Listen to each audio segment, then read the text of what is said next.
everybody. Ooh, look, we got music going. We've got the cameras going. Let me go ahead here and just post this on the Discord server. Here's the link, everyone. Yes, you guys should hear me be able to talk. I don't know why it says Q&A in the thumbnail. Hello, everyone. Can you all hear me? Just making sure everything's good on our end. Clover, can you go ahead and talk and just make sure everything's audible here? Hi, everybody. Hopefully you can hear me. Yes. Perfect. Hello, everyone. Oh my gosh, this is going to be so exciting. We are doing some extremely special stuff today. We are giving away lots of lessons. We are going to do like an hour and a half of ear training. This is going to be super awesome. So the sound is perfect. Oh, you love to hear it. We've got the credit music rolling and everything.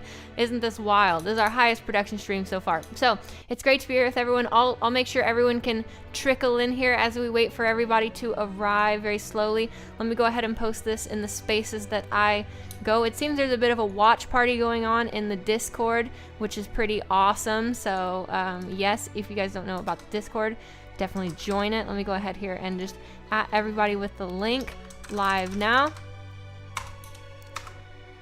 Ah, wonderful. Okay, sorry we were a little bit late. We wanted to make sure everything was just right. How's everybody doing today as well? So, the YouTube studio lags so much. Do you have the chat open, by the way, Clover? I do. Wonderful. You might also want to open the chat for Event VC as well, because there's like kind of a large watch party going on there. I don't know if questions will come in from there or not, but great thus far. Okay, perfect. So here's what we're gonna do. We're gonna do a whole bunch of ear training in different sections. I'm thinking maybe like 15-minute blocks of ear training. Oh, that's gonna cover up our camera there in a second. But we've got a little map here. We're gonna basically demonstrate everything that you would basically ever need to hear in this process. And as we go through and do that, we're going to be giving away lessons. So we are giving away 4 lessons with Clover and 2 lessons with me. The 4 lessons from Clover were donated from a former student, and the 2 lessons from me are just, I don't know, I felt like throwing in something as well. So we're going to be doing that. Also, thank you so much, Dom. I really appreciate that, and I hope you've been really well. Yeah, so also, we launched the website. You know how, if anyone knows this, our website has not been functional for almost 4 years, right? Like, not functional at all for, oops, there goes, so let me go back to, how do I do this again? Okay, there we go. Yeah, so our website hasn't been functional for like 4 years or so, and we finally updated it functionally so people can book lessons directly from there. There's an About Us page. You guys can check that out. I'll post a link as well. So that's a really exciting thing that we finally have fixed that enough to where it's functional. I know, right? Isn't that crazy? So there'll be more updates coming to that soon, and we're going to be doing more sections for it and everything like that, but that's a really exciting thing. Someone asked, hi Z, a question. Did you have to train the voice in your head? I actually did train the voice in my head, yeah. I don't necessarily think you have to, but I did, because I felt like there was a time where my voice was passing, but then I would like talk to myself in my head, and it was like more masculine, so I worked on that. Yes, so we've got the new site going, and I posted that there. And then also, in case you don't know, we have scholarship opportunities. Currently, we have a scholarship opportunity for trans youth. If you are below the age of 18 and you are trans and you are trying to access vocal instruction, we have a fund for you. So write a little bit about yourself to this email, although I was going to make a new one, but for now, well, actually, let me, so you can email transvoicelessons@gmail.com with the headline trans youth, and we will process you in that. Let us know a little bit about yourself. We're really trying to prioritize trans youth people who are underprivileged or don't necessarily have the funds to access vocal care, maybe who don't have the support of their family so that they can't access SLPs or, you know, different insurance companies or whatever. So let us know your situation if you are trans youth, and we would be glad to take you on in our scholarship program. Also, there was another thing that is really important to mention, which is during our last group course, so we have these we have these 12-week-long group courses that we launch, and our next one is mid-September. How do you donate? You can email us and say Trans Youth Fund donation, and we'll be glad to. Actually, the Trans Youth Fund is completely built out of donations from the community. It is mutual aid, trans people supporting trans people. So if you'd like to be a part of that, just send us a message and we'll let you be part of that. Now, another thing I want to announce as well, this is another opportunity for scholarship. During our last group course, we have these group courses that run for 12 weeks long, and they're very lovely. We have another one starting September. If you'd like to enroll in that, you can check out our website. But during our last group course, somebody donated a rather sizable fund for trans people of color. So if you are a trans person listening and you are a person of color and you would like trans voice lessons and you feel perhaps, you're qualified in terms of maybe you can't access it on your own or something, we would love to prioritize people who are underprivileged in that community. So please shoot us a message as well, and we've got lots of scholarship opportunities there for that. Okay? Good. I think that's all of our important little announcements, everybody. Good. Okay, so there's that. Now, let's get started, shall we? I think the first thing I'd like to get started with is an introduction for Clover. Lagster, it's gonna be a trust thing. Like, if you message us and you lie about being a kid or you lie about being a person of color, I think that says a lot more about you than it would about us. So, we're going versus off trust. You don't have to prove anything or send a picture of yourself or something, but please respect those resources are there for people who need them. So, yeah, okay, go ahead, Clover. It would also be super awkward when we get to lesson time and we see you on video and you're not one of those things. So, that would be soups awkward. So please don't. But yeah, hi, my name, I am Clover Grigsby, and it is so nice to have my face on the channel. I've been a disembodied voice before, which is so fun, and yeah, I'm excited to see everybody, and I'm enjoying all the highs. Hello to everybody. Wonderful. Addie asked earlier for an Ubu Valid Poggers, so there you go, Ubu Addie. Valid Poggers. And yeah, I'm a performer. I do theater, just community and professional, just whenever I can, which has been kind of rough for the pandemic, but we're doing what we can. And also, I've loved voice stuff since high school. I got really frustrated with a voice teacher of my own once upon a time, and decided, you know what, I will just learn everything that I can about the voice and I'll teach myself. And so mostly have, and yeah, it's been a really, really fun journey, and I'm now in grad school studying voice pedagogy, which is really fun, and yeah, having lots and lots of fun doing that. Love that. And if you would like to take lessons with Clover, those are available on the website as well. Okay, let's get into some ear training stuff, okay? So first off, I'm going to turn our cameras off for 1 second because I need to do one little thing, and then we'll get into ear training. I just want to make sure that we have this set up. The thumbnail, you can leave your camera on. I turned it off on OBS. Oh, let's see. Okay. I just need to change the thumbnail because it says like Q&A, but that's really not what's going on. Okay, here we go. There we go. And we'll go here and go into slides and then change this over. Okay, so that's most of our housekeeping out of the way. We'll be doing our first giveaway probably after we do ear training for weight and fullness. So we're going to do some ear training stuff now. Specifically, I think we're going to start with weight. I believe Clover and I both thought that should probably be the thing we start with, and I agree in general. So let me go ahead here and just listening. Okay. Is there a way I can just make it so the thumbnail is us? Change? No. Because the thumbnail should just be us. Because I mean, we're cute and heckin' valid, right? Like, so, yeah. So okay. much. Here we go. Okay, there we go. Now I've got something that works. Or maybe I don't. Okay. I was thinking about making a thumbnail for it last night. All right, we've got something that works now. Okay, let me turn our cameras back on. All right, let's get started. I'm going to go ahead here and cut the music. And first off, let's talk a little bit about vocal weight. So, you know, vocal weight is this idea. It's a perceptual sound quality that we try to listen for. And we're just going to demonstrate it and show you what it sounds like. So, typically speaking, let's go ahead and make some heavy sounds. Ah, ah. Hey. Hey, how are you doing, Clover? I'm doing really well, Z. I'm dealing with a little bit of an infection somewhere in my jaw right now, so moving things around kind of sucks, but Yeah, I agree. Moving things around kind of sucks, and this is what it sounds like when you're heavier while you try to make a feminine quality go on at the same time. Ah, ah. Do you guys hear that buzziness as we talk back and forth to each other with a lot of vocal weight? Ah, ah. That's what we could describe vocal weight as, or heaviness, and it's basically a buzzing sound that you really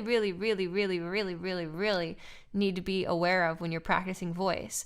It makes a lot of things different. Go ahead and demonstrate us the difference between a heavier and lighter sound, possibly, Clover. Yeah, sure. So one of my favorite demonstrations for this involves a little game. So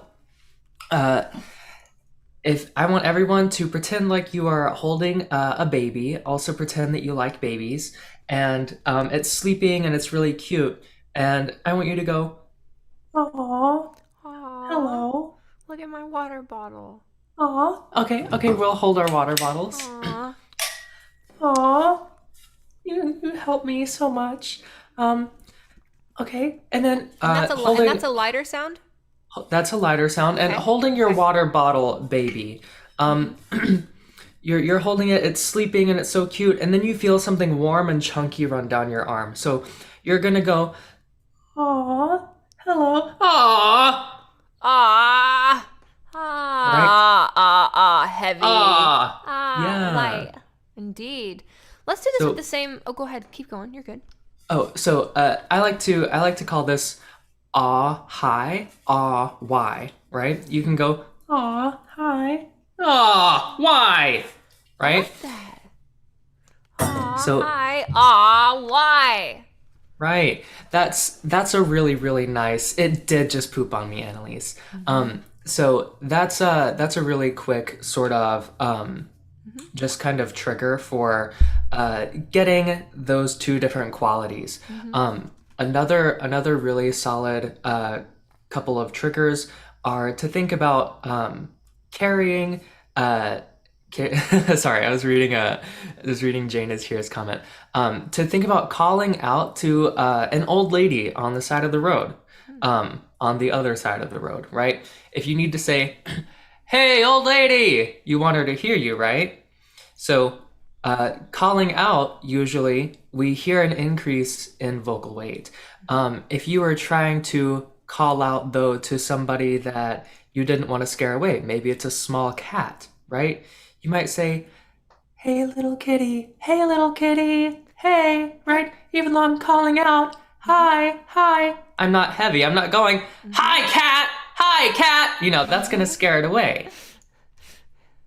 Lovely. So, yeah, we can use cues like that to help us find vocal weight pretty quickly. I also really like to hear, I'll go ahead and demonstrate some different vocal weights at the same kind of pitch. So I'm going to go ahead and do a heavy sound and then a light sound at the same pitch. Ah, ah, ah, ah, ah, ah. Can you do that as well, Clover? Yeah. Ah, ah, ah, ah, ah, ah. Now let's do it at a lower pitch. Ah, ah, ah, ah, ah, ah. Ah, ah, ah, ah, ah, ah, ah. Let's do it at a much higher pitch. Ah, ah, ah,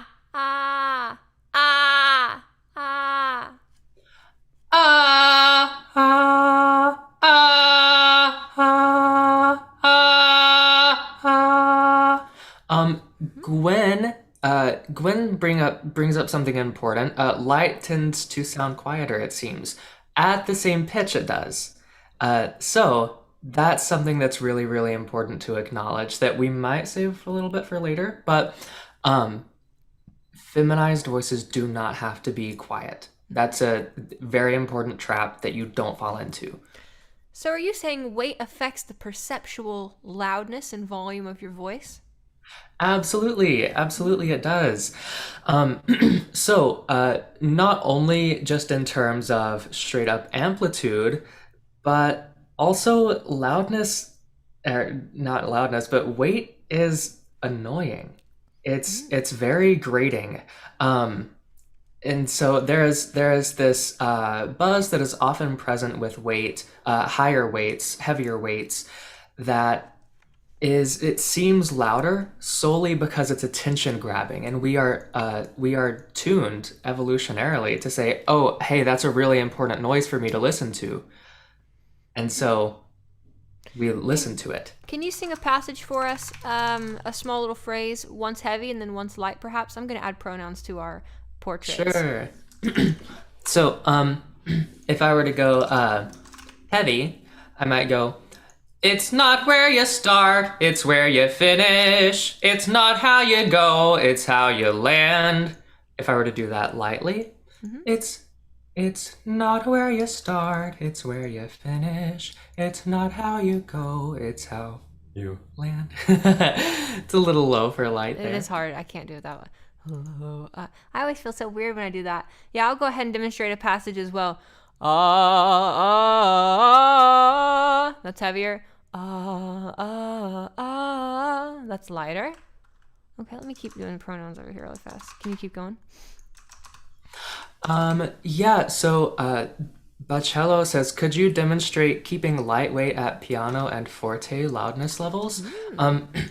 Yeah, so if we were to use a lightweight, something, and I'm not changing anything about my voice right now other than the weight and the pitch, the higher pitch helps us to keep lighter weights louder. So I can stay here, hey, hello, right? It's pretty light. And then if I wanted that lighter sound to be more quiet, I could lower it in pitch.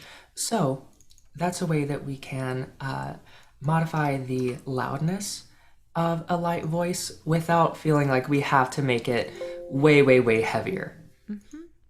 So weight strongly influences the perception of vocal sex and vocal gender, but it's really interesting how it does it, because it's not really like it by itself does. It's more so the way that it relates to everything else, as we'll be talking about a little bit later. Like, there's lots of cis female voices that are very heavy, and there are lots of cis male voices that are very light. But in the context of the other things going on, it has a tendency to push and pull the voice in different behaviors. Typically, one of the big things that you'll observe with different amounts of vocal weight is that when you have a lot of vocal weight, you might find that your higher pitches are a lot harder to access. Like if I have a lot of vocal weight, my sort of middle higher area is a lot more challenging to get to. And conversely, if I have very light vocal weight, it's a lot harder for me to reach my lowest notes. In fact, if everyone can try this, obviously we can't tell if everyone's doing, weight reduction properly through this medium, but everyone, let's try to make a light sound like so. Ooh, ooh. Go ahead, Clover. Ooh, ooh. And then what we're going to try and do is we're going to try and go sort of as low as we can, but we're going to not allow the weight to come back in. Don't allow it to get any buzzier. So, ooh. For me, it turns to Creak very early. Your turn? Ooh. Yeah. So in both cases of both Clover and myself, our low end starts to get deleted, temporarily, because the more weight we have, the lower we'll be able to go. So this is a really wonderful exercise for people to practice. And this is actually one of my favorite things to do for people in lessons, because they'll hit the bottom of their pitch range and they'll go, I'll ask them like, where did your pitch range go? And they're like, I can't get my low notes anymore. And for a lot of people listening who are interested in this like permanent feminization, where it's like a normalized feminized voice and they can't get back to their older voice or whatever, this is really a huge component of it. It's not so much that we want you to normalize having a higher pitch, it's that we want you to normalize having a lower weight. And then by having that lower weight normalized, it will naturally push your pitch range into a different area than where it normally would be. Okay? Someone said it's like throwing a high pass on your voice. Yes and no. Technically, if we're thinking of it as the pitches, then sure, but in terms of frequency content, a lighter sound is more like a low pass filter. We actually scoop off and scrape away some of the high end. So it's kind of a yes and no in that regard. The Darkness Hype asks, is it still vibrating in the chest? With me, there's still a little bit. So it totally can, and this depends on you, the person. You're probably thinking about things like chest voice resonates in your chest, head voice resonates in your head. These are kind of fundamental misstatements about how these things affect or don't affect the voice. So your chest, there is a sympathetic resonance that's going on, right? You are totally feeling this sympathetic vibration of your voice in your chest. Cool. That does not mean that your chest is affecting or filtering your voice. And it's not. So you may feel heavier sounds. You may feel, yeah, that's a little more buzz in my chest. You may feel lighter sounds. Okay, that's a little more buzz in my head. You may not feel those at all. I don't feel those at all. Yeah, I don't either. So in fact, I too, even in my lightest sounds, I still feel a little bit of vibration in my chest. But it's always there. So yeah, don't get too caught up in that. Pay attention to the sound. The sound won't lie to you. Your body will, though. Your muscles will, especially your muscles. They're huge liars. Mm-hmm. It can also be important to note for people who are just listening or just tuning in, when we talk about vocal weight, like we're referring to the perceptual sound quality of it. Traditionally, it has been described as head voice or chest voice or, a myriad of other terms. We typically avoid those because those have a proprioceptive description attached to them, how it feels, and how it feels for everyone is going to be different. Sometimes we can hit with students and align the way a student and teacher feels something, and that's a pretty cool place to be at. I like to explore proprioceptive experiences sometimes with students, but generally speaking, there's so much variance there that you can't really rely on that. And so what we can rely on, though, is the sound quality. Sound is ultimately the strongest and most valuable truth in voice learning.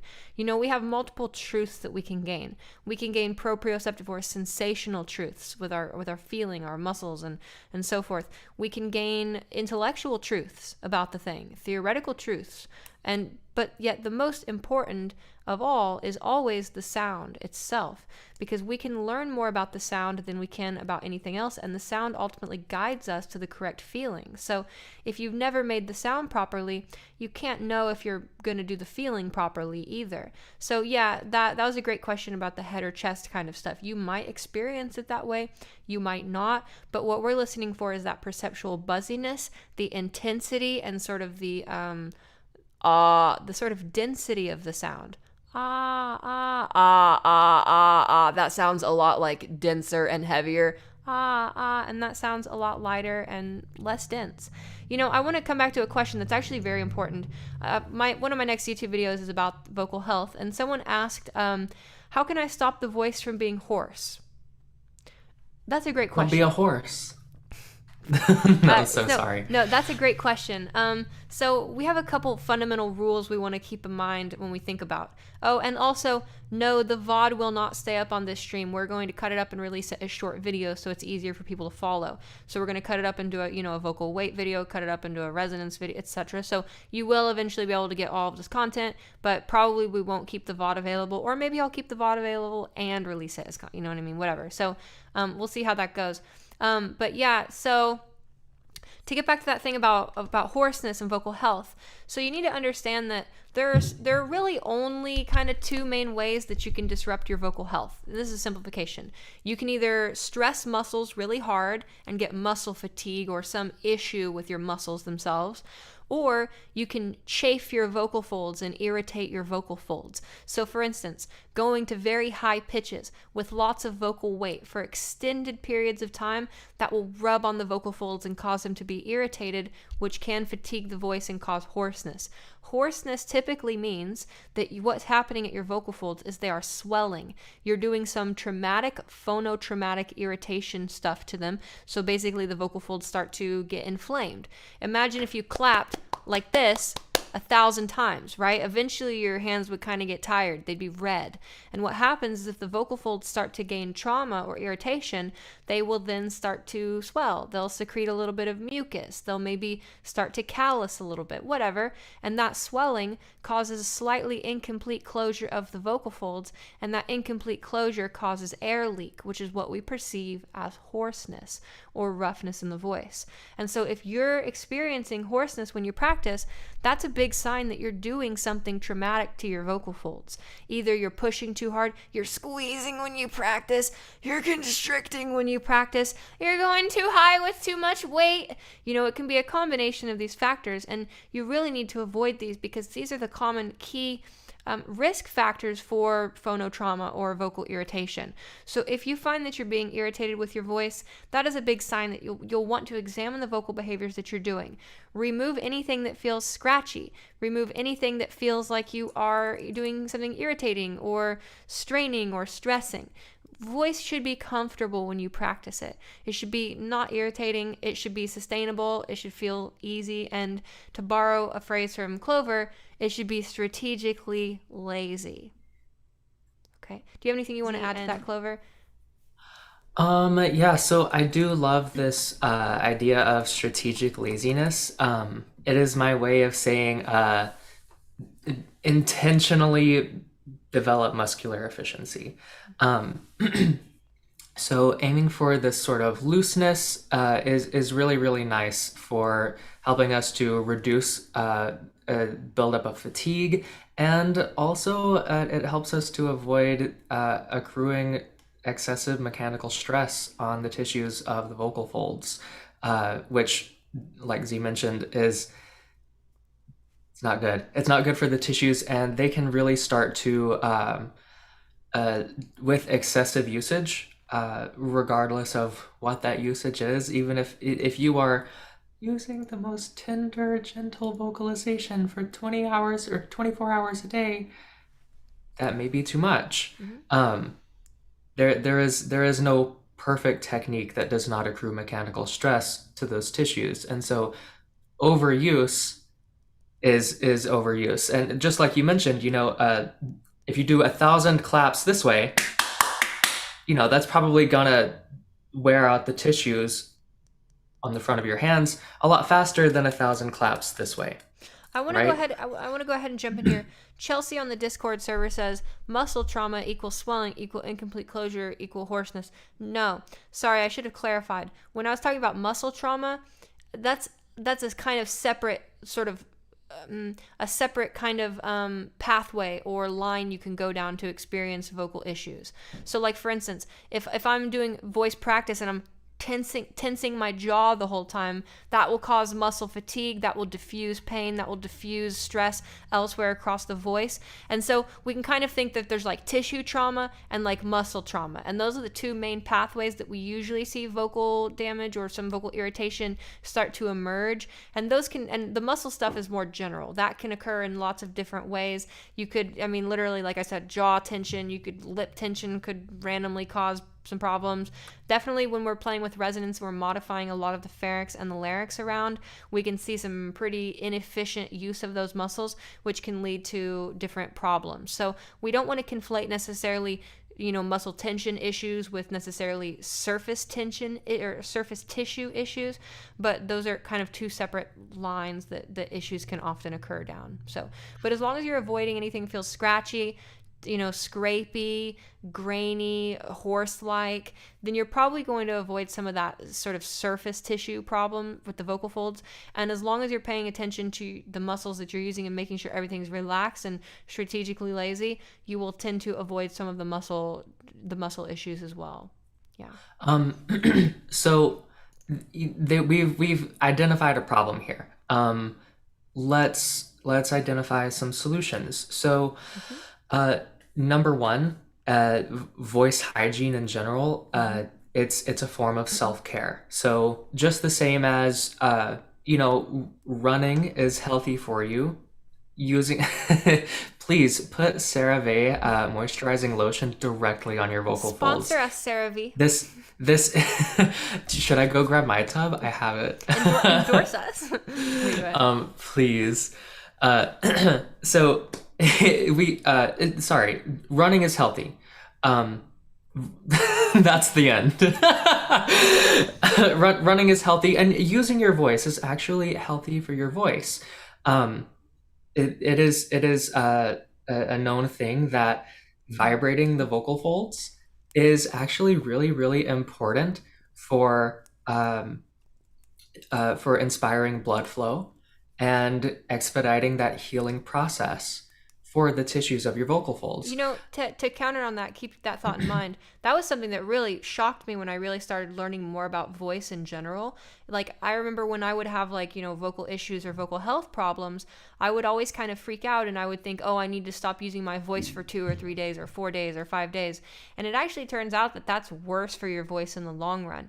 Instead, you want to do light vocal exercises, semi-occluded vocal tract exercises. I hate those terms. Basically, singing into a straw, singing on an ooh sound, things that kind of can be occluded. Those are actually healthier for your voice than simply resting it and staying away from it. Go ahead. Sorry about that, Clover. Yeah, absolutely. So semi-occluded vocal tract exercises, I call them Softies, or like Softies for short, because they're soft on your voice.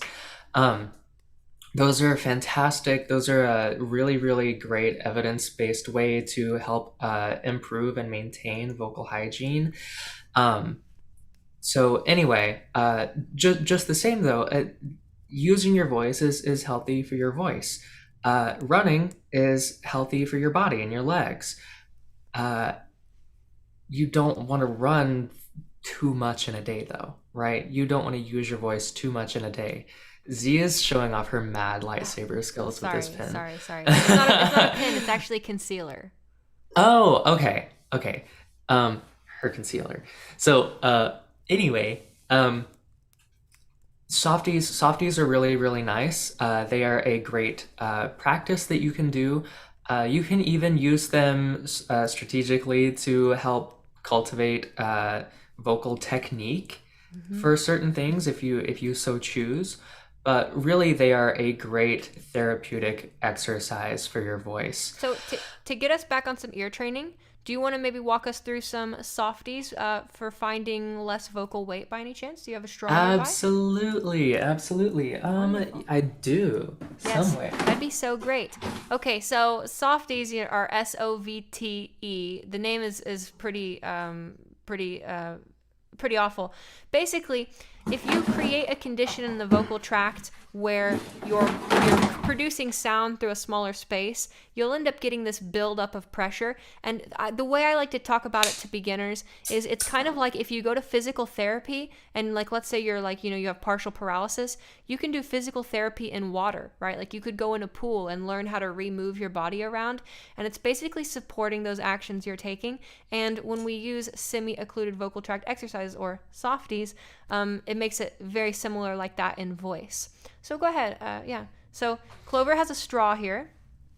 Oh God, watch out. I think your camera froze on my end. Let me fix it. Uh-oh. Oh, no, you're good. You're good now. Okay. Watch out. They've got a straw. This is probably the most popular form of Softie when people are thinking about Softies anyway, is to simply take your voice and your straw and without letting any air come out of your nose, everything through the straw, start in a comfortable low range, slide up to a comfortable high range, slide back down, right?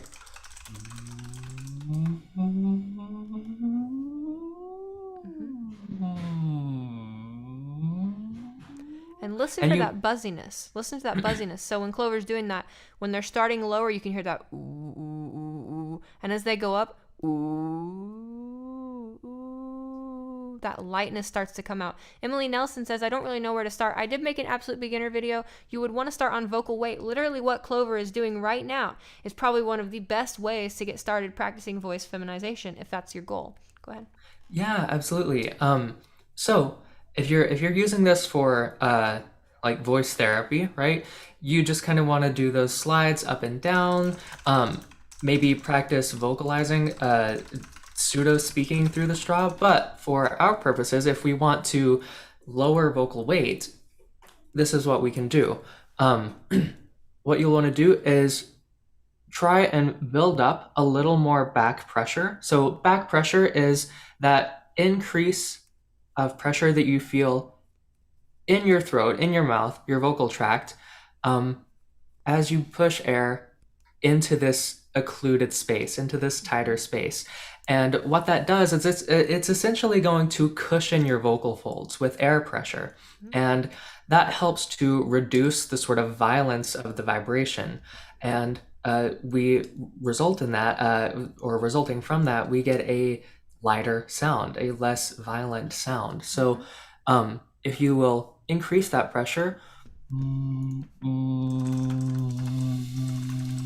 right, you can even hear my airflow increase as I do this. So starting off very buzzy,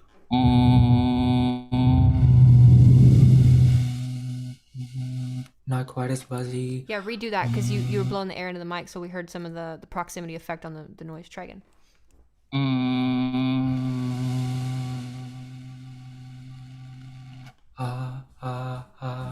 Right? So this is a little bit of a lighter sound. It's also a little more breathy, and lighter sounds do not have to be breathy, but that little bit of extra airflow can help us to add a little bit of loudness. You can also do softies without a straw. I just want to go ahead and say this. You can do a strong ooh or a strong like so. Ooh. Ooh. Ooh. Those also work, and the key here is the occlusion, like what the straw is, I'm creating with my lips, where I'm making a really small space. M also does this, but a lot less. Another super popular form of partial occlusion is the lip trill or the lip bubble. That right? People love those, and my personal favorite is not the straw, which you can put the straw in water if you do want more back pressure. My personal favorite though is to use an extended V, as in vase sound. So I should have said V as in voice, but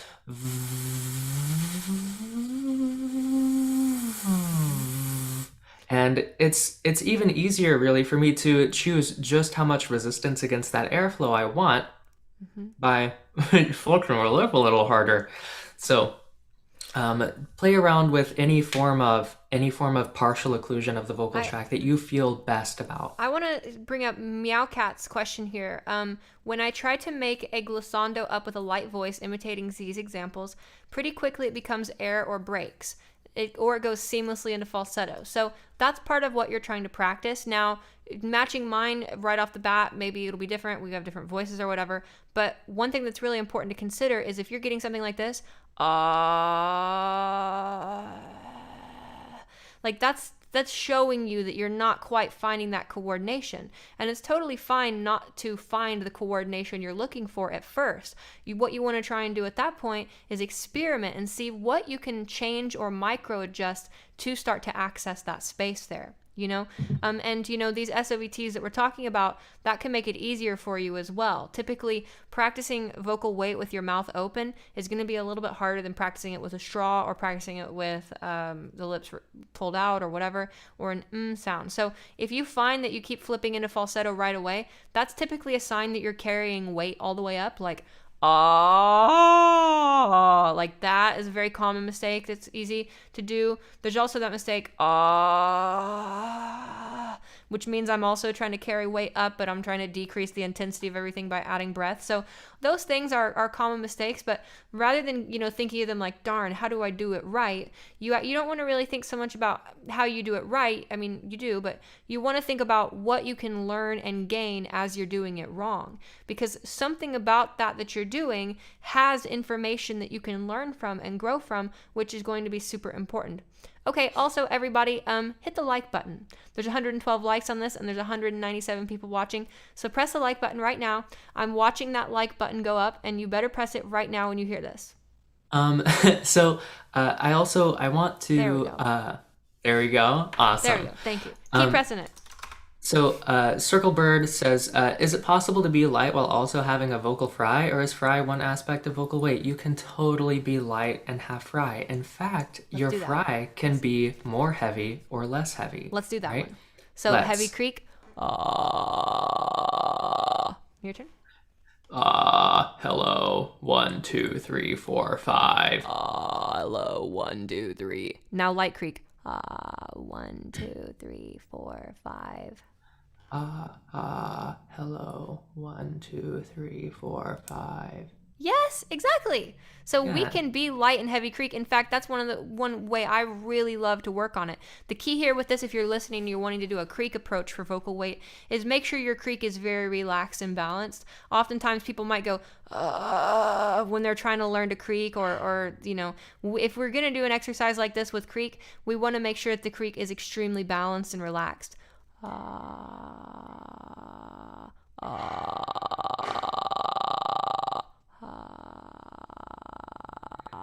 Your turn. Nice.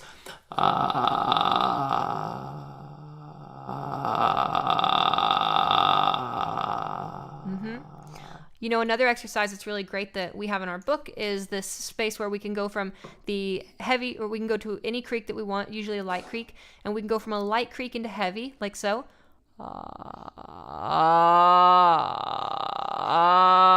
And then do the same thing but light. A lot of people find that exercise really helpful. Can you demonstrate that for us, Clover?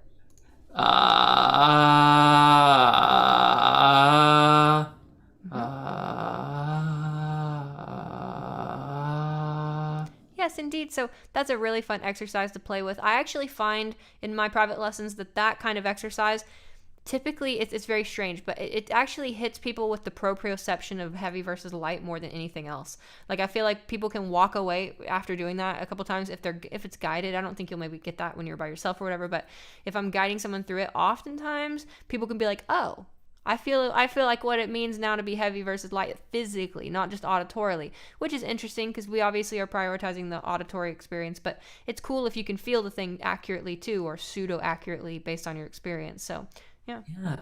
Something that I want to touch on too is you were talking a little bit earlier about throwaway 9s and 2s. I want to do this. Seems too. like lightness is just I know that caught lower my attention. amplitude. So. No. No. Anyway, we'll get back to that in a second. Go ahead. Yes. One of my favorite things that it's a tried and true approach for me, and it works great for students most of the time, for avoiding that break between modal voice and falsetto, or whatever you want to call these voice registers. It is and I'm going to tell you this. It's everybody watching. Stay in your speaking voice the whole time. I want you to slide up in pitch, but don't get louder. Right? Just your speaking voice the whole time. It shouldn't feel any different. All right? Shouldn't feel like you're using a different voice. That's all we're going to do. Slide up in pitch and not allow ourselves to get louder. So, ooh,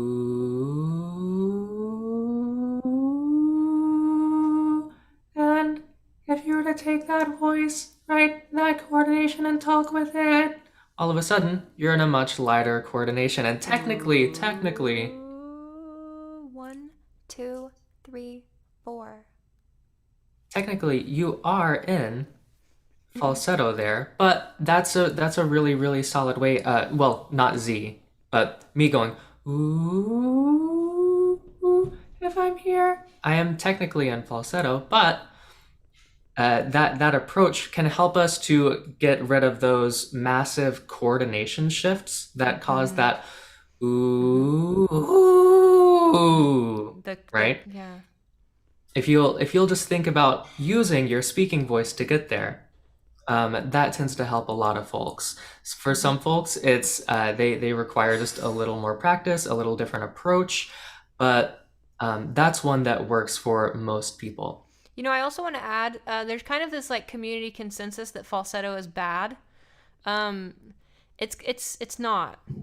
You know, it's bad to be in falsetto when you don't know you're in falsetto and you're accidentally confusing that for your speaking range. You know, that's really the only time it's bad.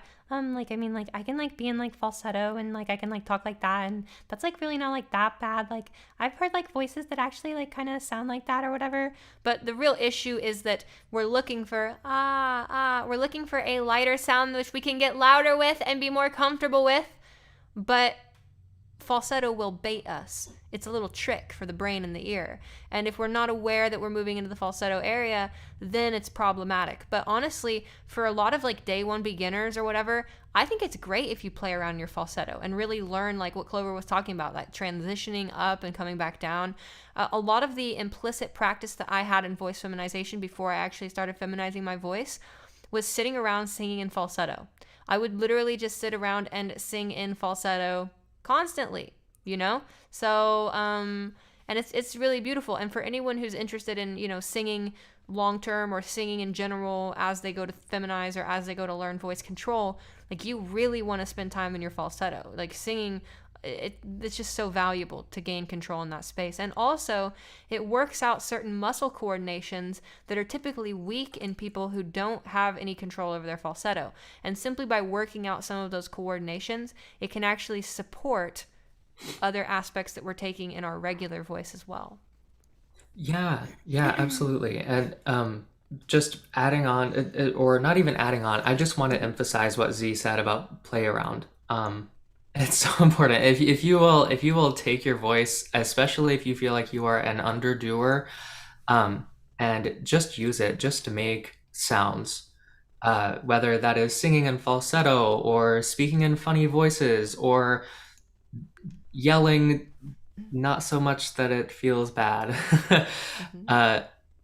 Great. You can take you don't have to become an athletic voice user, right? You don't have to become a professional singer to do these things with your voice. But if you are an underdoer, if you are a voice couch potato, just play around, right? You don't have to go to the gym and lift voice weights, but do something, you know?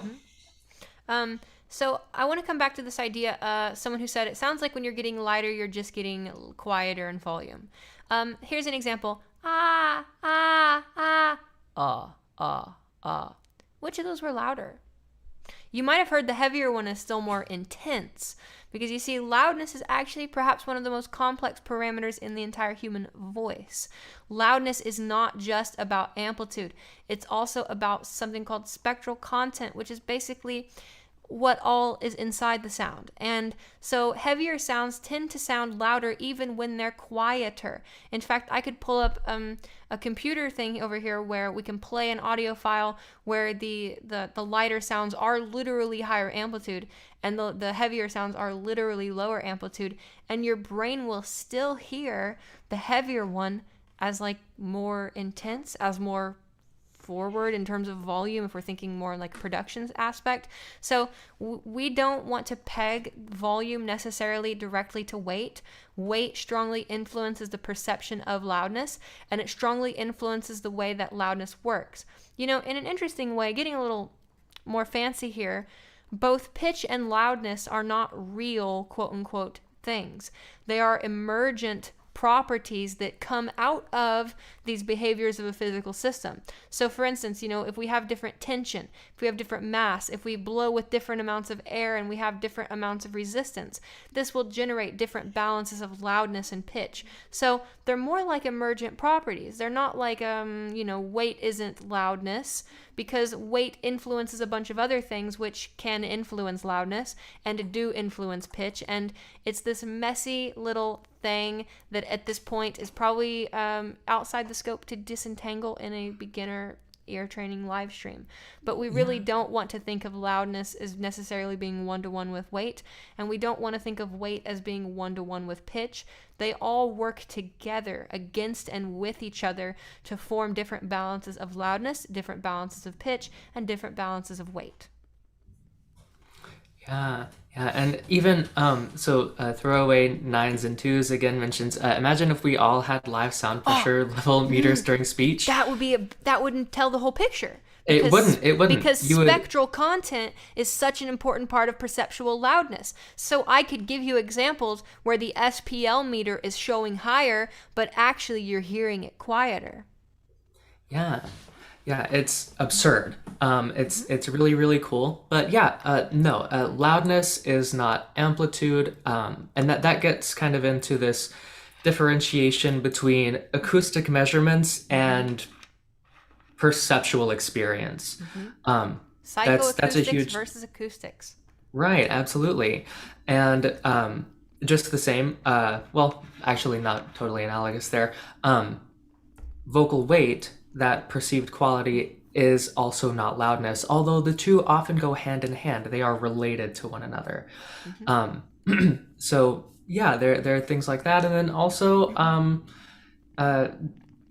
as far as like acoustic measures go, vocal weight generally, we would look first at spectral slope or spectral roll-off, but they are not one and the same. That's again an acoustic measurement versus a psychoacoustic phenomena. I'm just going to go ahead and pull up a picture here. Everyone just gets to see how much storage is so bad. I'm having a storage crisis on my computer. But I'm just going to go ahead and pull up a picture here for people who are kind of auditory, people or whatever, or production people.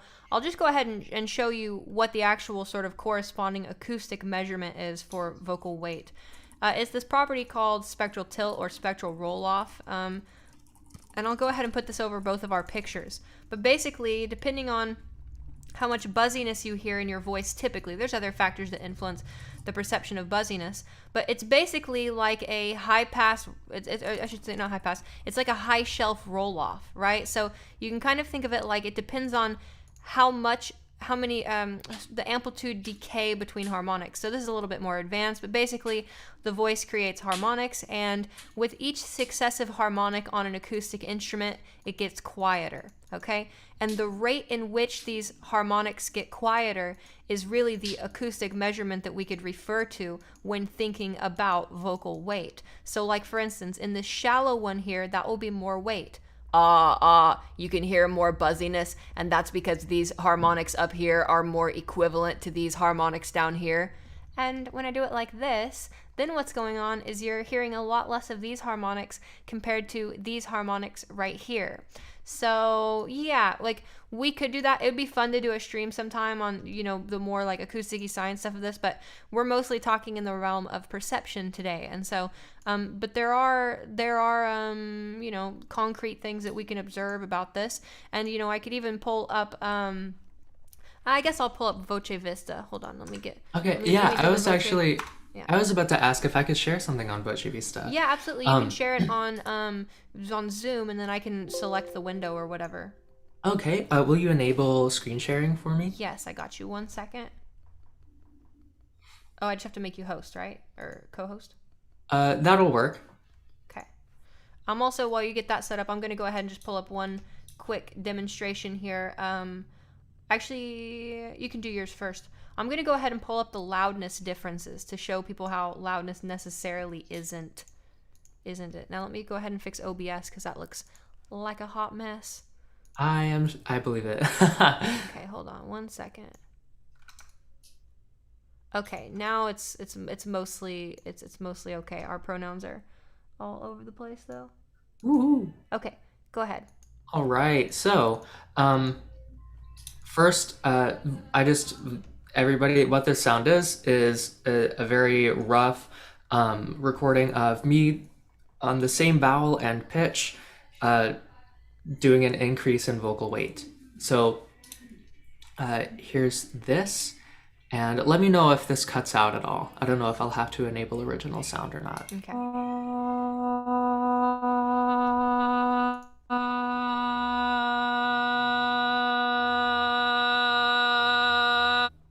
All right, so did it work?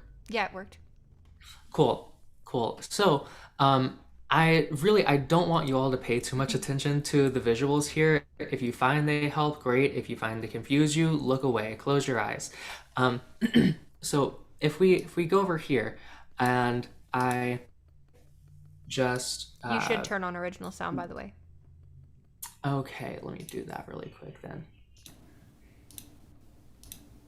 All right, it's on, and if I just go over here and play this much on loop, right, you can probably hear how that's similar to that. It's a very gentle sort of sounding voice. Yeah, absolutely. And if I jump over to this other end of the recording, I'm going to turn the volume down. It's pretty grating. It's pretty annoying, right? It's a very attention-grabbing sound. And I want to show you all this. So if we just listen to that change, but we listen to the lower portion of the spectrum here.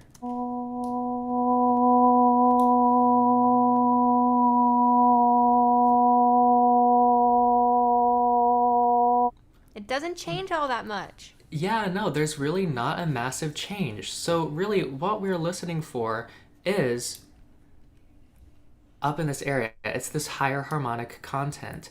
And listening to this,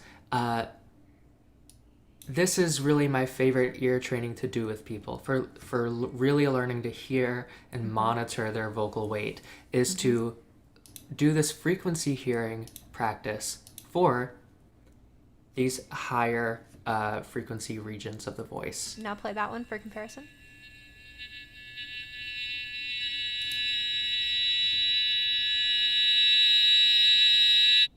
Right? Hear how different that is at that point. So the vast majority of what we're listening for when we talk about vocal weight is here in this area of the spectrum, and that's why we describe it as a buzzy kind of sound, you know?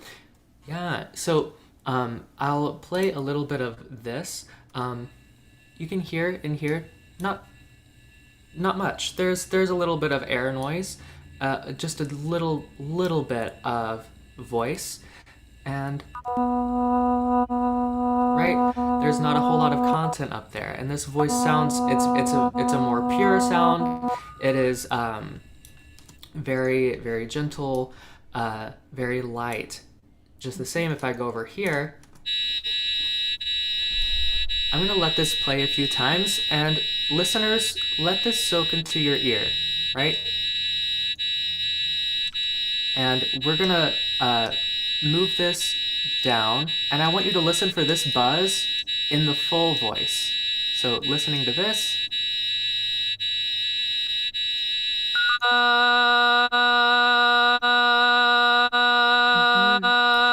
You can still hear that region up there, right? So that's something that there it is. That's where it is. That's where it lives. If we go to maybe more this middle area, right? Yeah, definitely audible. It's not as grating as it is over here. And you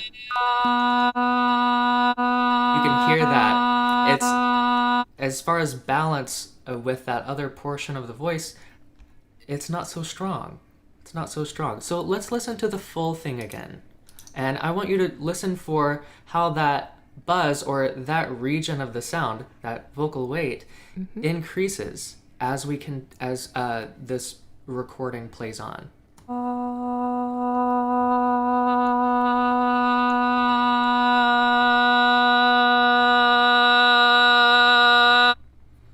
Right? Fun stuff. And this is just for the people who are like, is it loudness? No. I'm going to do a little manual loudness normalization here.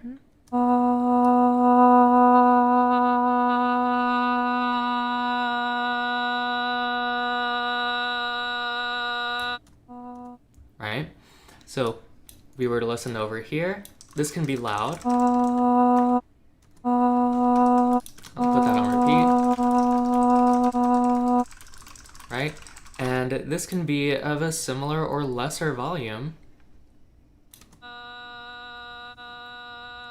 And you can still hear there is something a little more energetic, a little maybe more acoustically violent about that sound. So no, it's not loudness that we're listening for. There's that other aspect of the timbre of the voice that is vocal weight. Very good. I love that demonstration there. Now let me go ahead and fix our cameras back. Okay, so I just gotta crop around you. Hello there, Clover. Welcome back. Now I think we're gonna start to do our first giveaway. Okay, I have to pee, so we're gonna start to do that and let everyone know how to participate in that.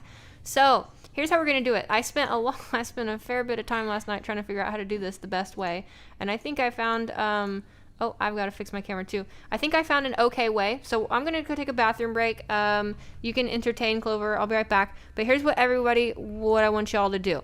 So everyone is going to email tvlgiveaway@gmail.com because I actually realized it's very difficult to do a live raffle on YouTube live. If we were on Twitch, we could do it automatically and it would all be inbuilt and everything. However, I went ahead and made an email last night, which is tvlgiveaway. I'll post the link, tvlgiveaway@gmail.com. And what we're going to do is by the end of the stream or so, we will have a bunch of emails come in for TVL giveaway, and then we will pick out of those numbers. We will do a random number generator on stream, and then whoever was that number in the inbox will be the giveaway winner. I think that's the best way to do it. So here is that, and this is for 4 lessons with Clover. So everybody go ahead and just you can just put, like, I don't know, something in the subject, put in the header. It's not going to matter because we're not going to read it, but just go ahead here, and that is how you enter this TVL giveaway. We'll be doing another giveaway later, but it will be a slightly different approach as well. I'll be right back. I'm going to use the bathroom. You can entertain the masses, and everybody email this right here, and then you will be entered into our giveaway. Be right back. Okay. Well, hi everybody. This is just us now. So I'll just kind of read through the comments. So I tend to add heaviness if I'm trying for brightness, which leads to the annoying business. Yeah, absolutely.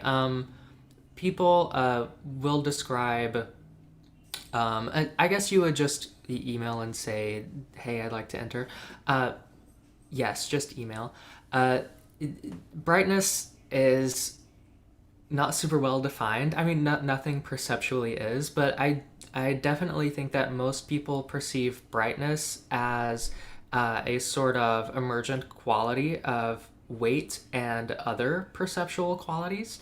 So we'll talk a little bit about how perceptual qualities can merge together, and in fact, that's really kind of what causes gender perception. There is no like, okay, this is the gender part of my voice.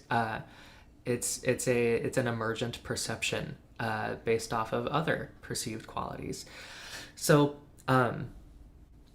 heaviness, trying for brightness, without getting too terribly bright, right? You might change other things and change weight. So if I were to speak a little more here and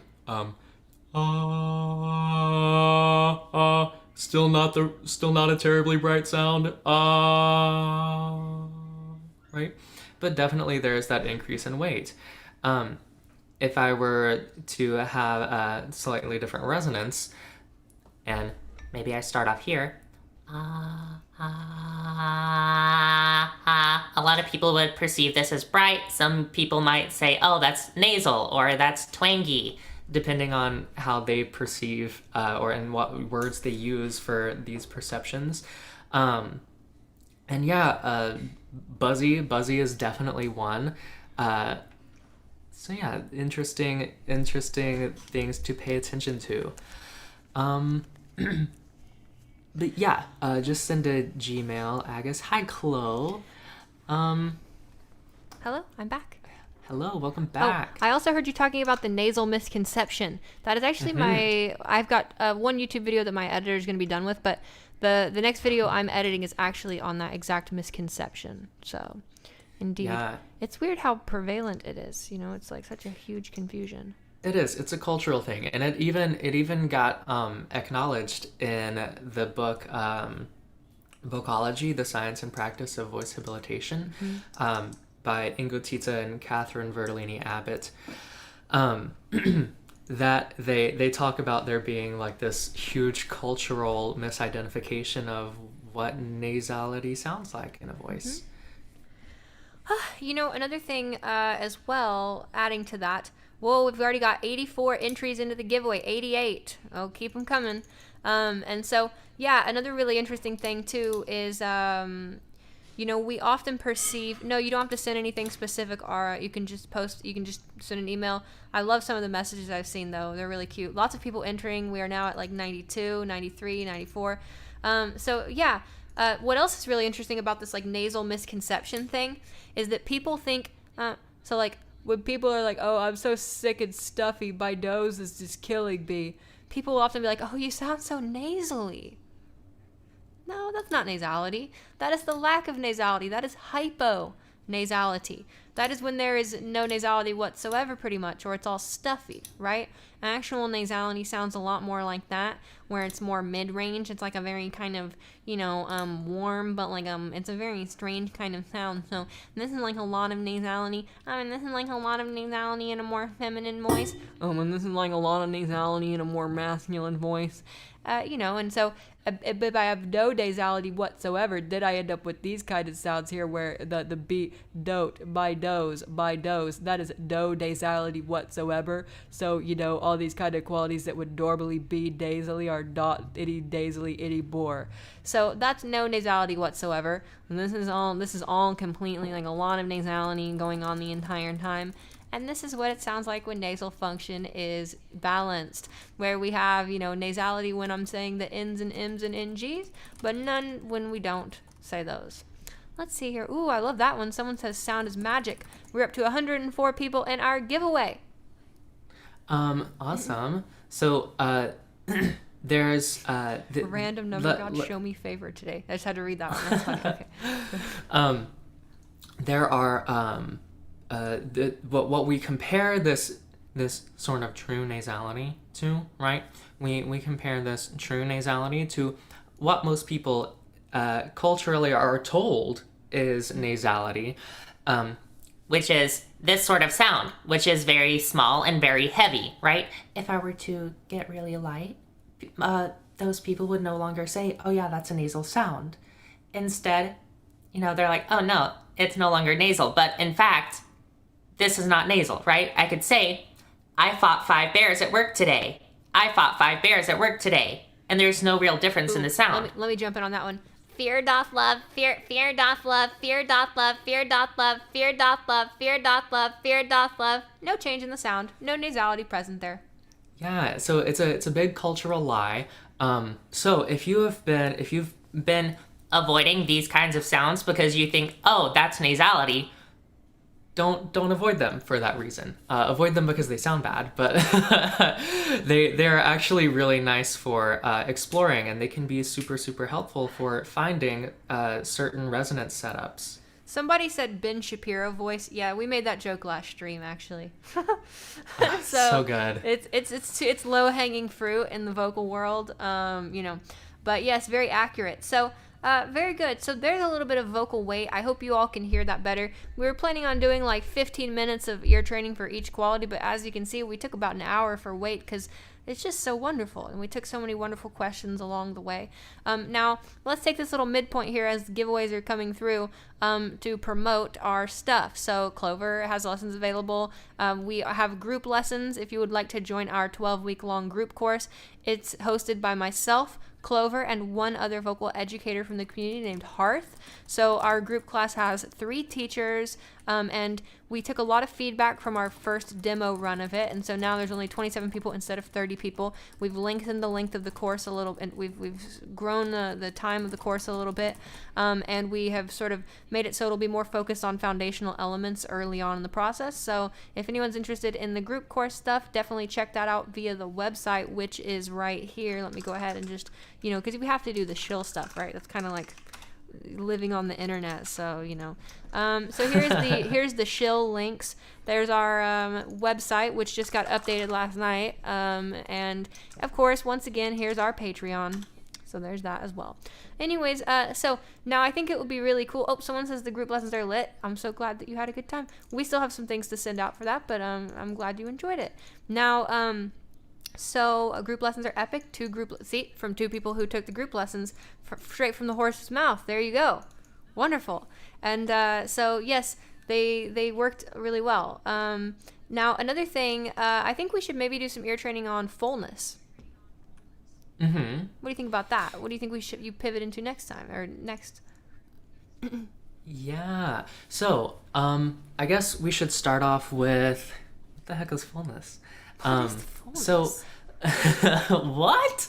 Wait, I have an idea. All right, chat. You're going to post the words hollow, full, or overfull. Okay? What does this sound? Are we going to let them decide? Yeah. What does this sound like? And you can join me too, Clover. Hello? 1, 2, 3, 4, 5. Hello? 1, 2, 3, 4, 5. Would you all describe that as hollow, full, or overfull? Chat. Yeah. It'll take a second. Pretty immediate consensus on hollow. Totally agreed, chat. Now that means something. That's actually a recipe. What you're hearing as one sound hollow is actually a combination of things that we'll eventually talk about, but we're not going to talk about yet. So just be aware of that hollow sound. Now, how about this one? Would you describe this as hollow, full, or overfull? I think that they've chosen to define this one as Ben Shapiro, actually. So True. Yeah, someone said, I don't know what these words mean in this context. Just use your senses, your intuition. Some people say overfull for this one. Good. It's just use your senses, right? So we don't have to know the exact definition of the thing. In fact, in my opinion, the best kind of vocal pedagogy is vocal pedagogy in which, which are immediately self-evident, that don't really need as much demonstration. Like heavy people, if I go ah versus ah, and I ask which one's heavy, which one's light, people will get them. So yes, everybody got that right. Overfull. Also, I think this is interesting. Clover, maybe you want to flex this. Someone said, can we hear Clover's best example of clear, passable, male to female voice? Do you want to do a little flex for us? Sure. So I could construct one, and let me use these kind of words that we're using right now, just kind of as a sneak peek of a way that you might use and incorporate these concepts. So I'm gonna start off by changing my weight to be a little bit lighter, and I'm gonna, instead of thinking about pitch, I'm gonna think, okay, do I want a lighter degree of weight? Yes. Do I want to be super loud? Do I want to be super quiet? Do I want to be conversationally loud? I'm going to be conversational. So weight and loudness, those are the first 2 things I'm going to think about. So I've decided that I want to be lighter and I want to be conversationally loud, right? So in order to do that, I kind of just intuitively took my pitch higher. I didn't think about it. It's just something that happened. I allowed my voice to be flexible, and thinking about those two directives, lighter weight, maintaining a conversational loudness, my body made the shifts, all right? And so now I think chat would agree, based on their responses earlier, I sound a little bit hollow, all right? So, crazy, cool, that plays right into our next step. I need to shift my resonance somehow. I won't get too much into it just yet, but I need to sound not overfull. I don't want to sound hollow. I want to sound full. I want to sound balanced. So, just using the word hello on repeat, I am going to shift my voice and sound less hollow. So, hello, hello, hello, hello, hello, hello. All right. And I feel pretty okay stopping here. Do you think I should go a little more full, or do you think here's fine? I think a little more full. You know me though. Okay. What can I say? Okay. We do like her. So, hello, hello, hello, hello. Just a little more full. And right here, I'm pretty happy with. How about you, Z? Here, mimic me. 1, 2, 3. 1, 2, 3. 1, 2. 1, 2, 1, 2, 1, 2, 3, 4. 1, 2, 3. 1, 2. 1, 2. 1, 2. 1, 2. 1, 2, 3, 4. Now you're full enough for my taste. What can I say? What can I say? I really like hyper feminine sounds. See, and that's why you all should go take lessons with Clover. See? It's on our website. Now, and that's also what our giveaway is about to do. Should we conclude our giveaway? Do you think we should pull the random number now? Sure. Yeah? Or do you think we should wait longer? If anyone hasn't entered the giveaway, don't forget to enter the giveaway. Just email, just write tvlgiveaway@gmail.com, and you can get 4 lessons with Clover for free. And indeed, everyone says, wow, literally a superpower, amazing, beautiful, wow. Yes, that is the power of what we teach. That's voice alteration, and anyone can learn the skill and ability. It is not really a secret. It's not really, we're sitting here talking about it all day long. So, all right, let's do some more of that. That's some fun stuff. Let's just keep flexing. 1, 2, 3, 4. I like getting on the. Me mammy and my papa always said. What were we saying last night? We like to joke around in voice chat all the time. 10 foot tall. saying- The foot header, big foot. The big foot, yes. Big footer. Okay. The Because Sasquatch. if you look at our website right now, there's like a huge footer on the bottom, and I can't seem to fix it with custom CSS. So we're, like my mammy and my pappy always say we got big footer on the YouTube channel right there, right? So big footer on the YouTube channel. Your turn. Oh, okay. So, my mom and my pa, they always when I was a little kid and they were telling me bedtime stories about web design, my pa always used to say, "Now, you don't want a big footer." See, I don't know where I'm going with this, but my mama You're going up. would come and tell me, I don't know. I don't think my mom sounded like this, but she was like, go the fuck to sleep. I don't know. I don't have anything. I don't do web design. No. Okay, mimic me here. 1, 2. 1, 2. That's hollow. Hollow. Hollow. Hollow, less hollow, full. Hollow, less hollow, full. Oh, I like that creak at the end. Full. Yeah, We go love off. we love a little creak. It's We love a little creak. Creak is a great thing for just kind of making your voice sound a little more comfy and natural, because it makes your voice sound like, oh, okay, I'm now ending in a comfortable range for me. My mammy and my pappy always said that creak makes you sound like you're more relaxed. Hollow, less hollow. Hollow. Where am I? Less hollow. I don't know. I'm somewhere. I'm around here. Too hollow.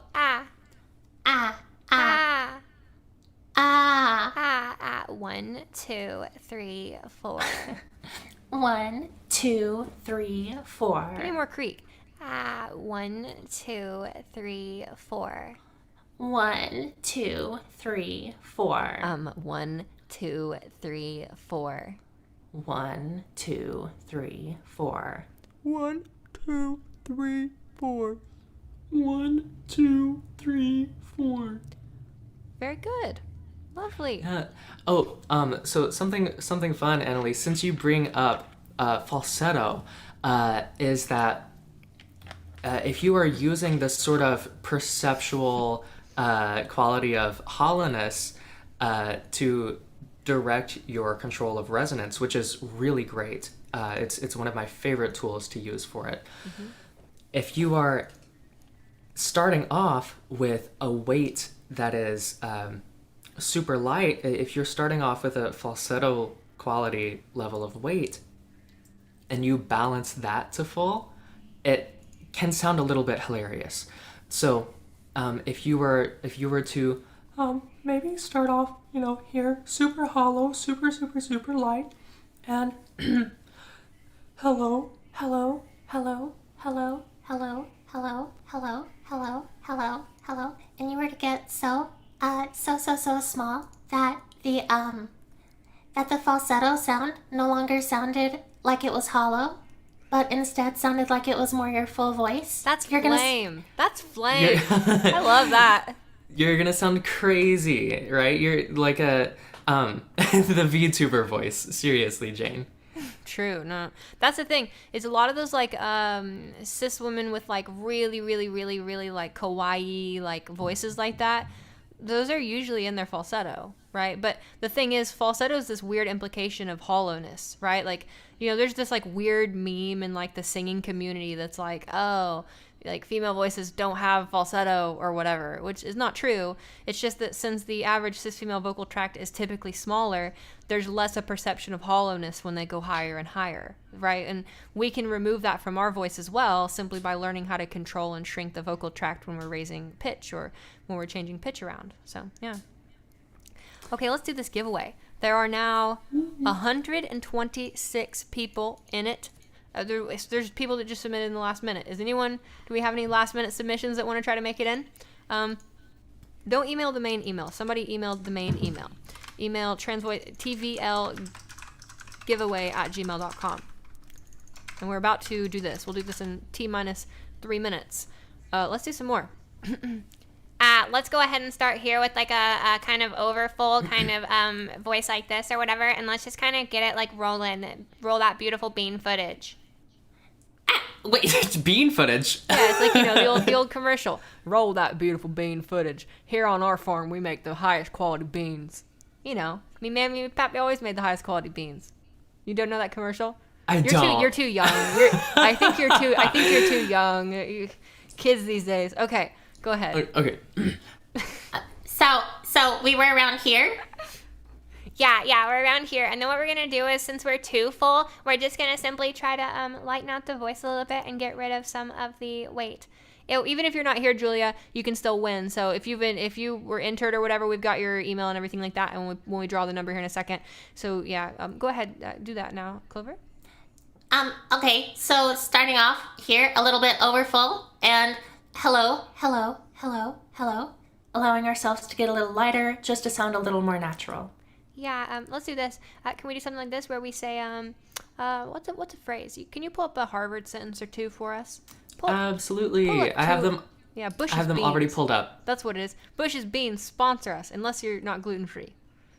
So, this is one that I feel like you might like. It is The Colt Reared and Through the Tall Rider. I know you love ours. I do. I do love R sounds, indeed. Okay. Wait, where are you posting it? Are you posting it in yeah, are you posting it in the Zoom, or are you posting it in the I'll send it in the YouTube chat. That way people can go along with us. Okay. All right. Do you guys think we should do like a monthly live stream like this? What does thine audience say? My chat is so laggy. I feel like I have to refresh my page. Okay, where'd you post it? Oh yeah, they're probably like, why the fuck did they just post that there? I'm sorry. Oh, what did I you- said hold on. 2 whole bad words. I have to scroll back. I'm gonna send it in Zoom. It's so laggy, my stuff. Hold on. Okay, there we go. Okay, people want us to do more live streams like this. I was just thinking, because our goal was to try to cover like all the main ear training things, but really we only covered weight and a little bit of fullness stuff. We have so much more ear training stuff to cover, but let's see here. So, okay. So I want to read some Harvard sentences in gender bend. The colt reared and threw the tall rider. The colt reared and threw the tall rider. The colt reared and threw the tall rider. The colt reared and threw the tall rider. The colt reared and threw the tall rider. Your turn. Okay, I want to try setting up my voice in a way that just changing my mouth space will kind of tip the scale there. So I'm going to try and set up a small, light enough sound. So starting off with Building it up kind of from this hollow point, right? Hello, hello, Hello, hello, hello, hello, hello, hello, hello. All right, so I'm fairly small and fairly light, but still just kind of sound like a really small guy. So check this out. The colt reared and threw the tall rider. The colt reared and threw the tall rider. The colt reared and threw the tall rider. The colt reared and threw the tall rider. The colt reared and threw the tall rider. The colt reared and threw the tall rider. The colt reared and threw the tall rider. Oh, someone asked, can you overtone sing? Let's do some overtone sing. a little bit. Mimic. Spherical.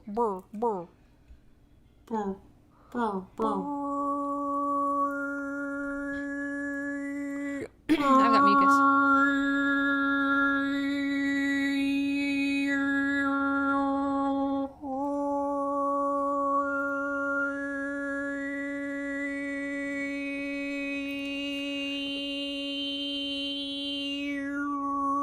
Indeed, we can both overtone sing. You kind of have to if you want to understand the way stuff here works. You can also overtone sing with R1, but it sounds a little bit weirder.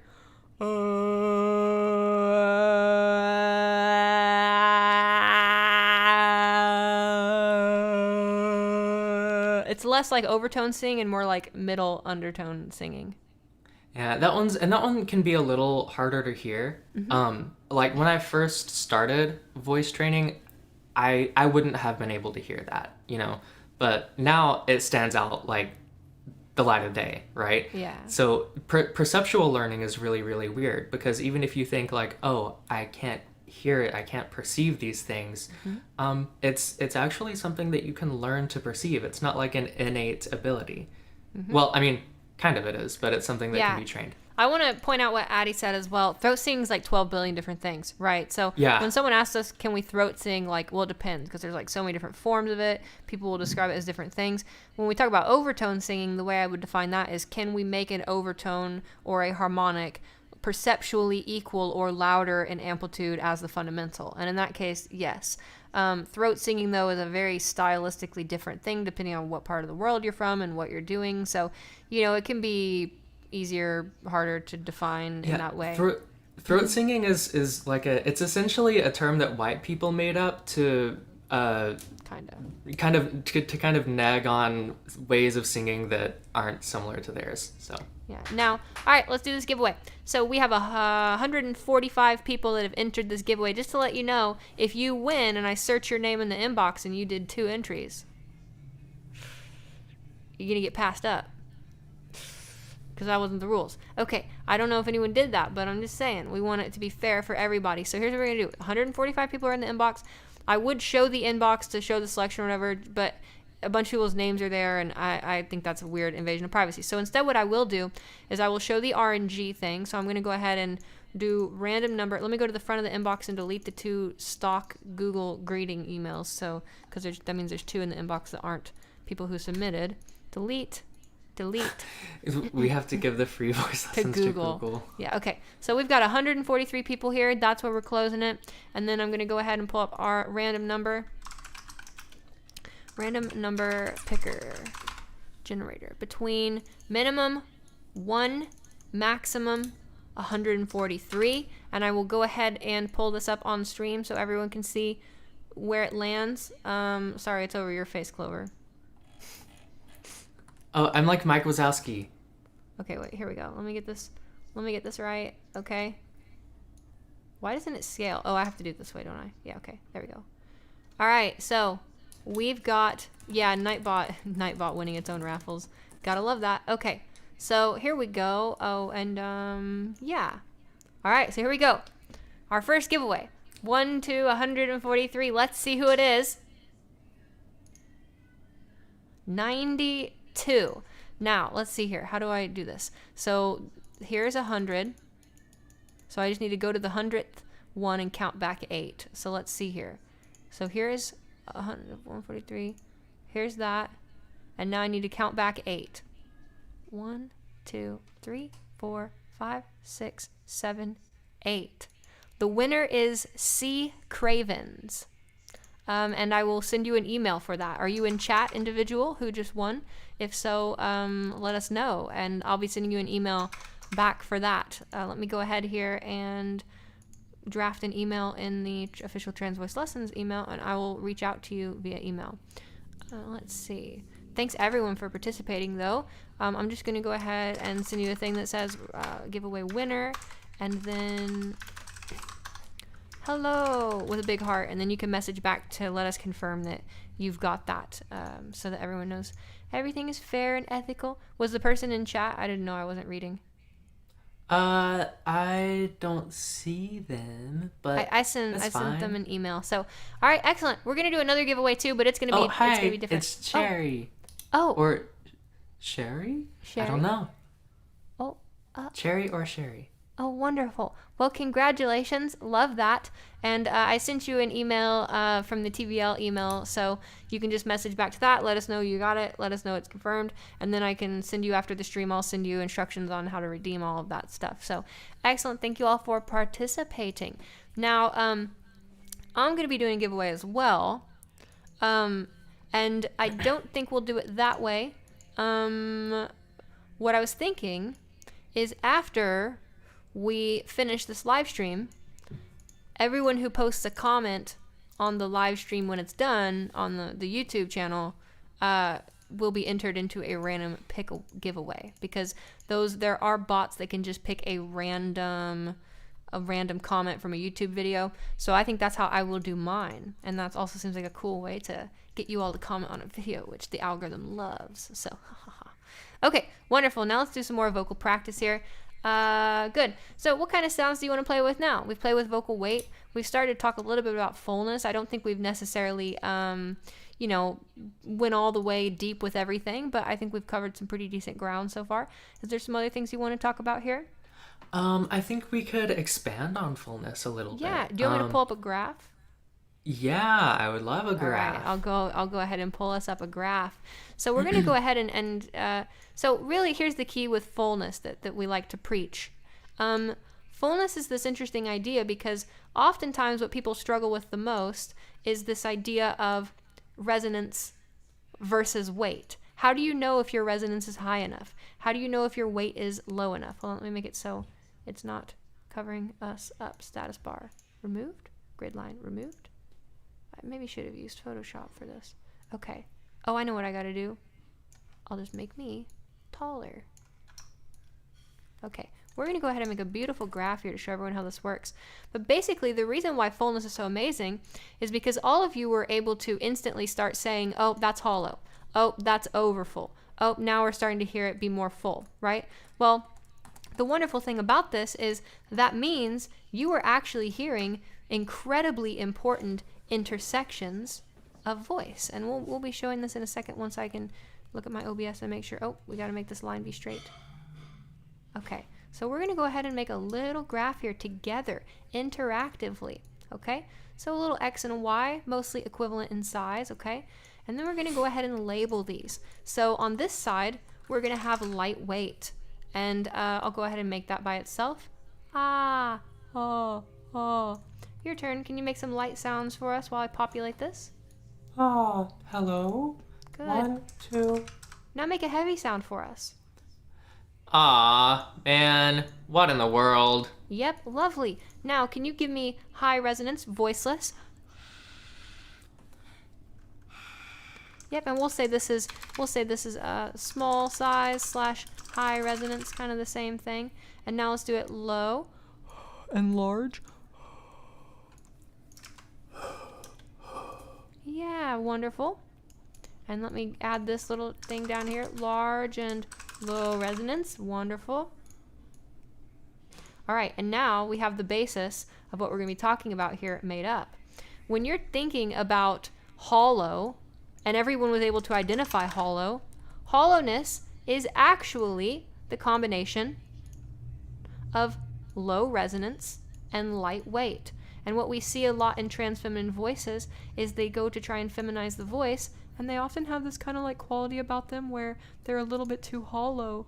And really what that's saying is that they've changed their vocal weight accurately, but they don't have enough resonance. So what they would need to do is raise their resonance enough to end up over here, okay? So this is like the intersection of things. And what's interesting is if you try to think about this as light and large, or, you know, I'll go ahead and get rid of low resonance. I'll just get light and large.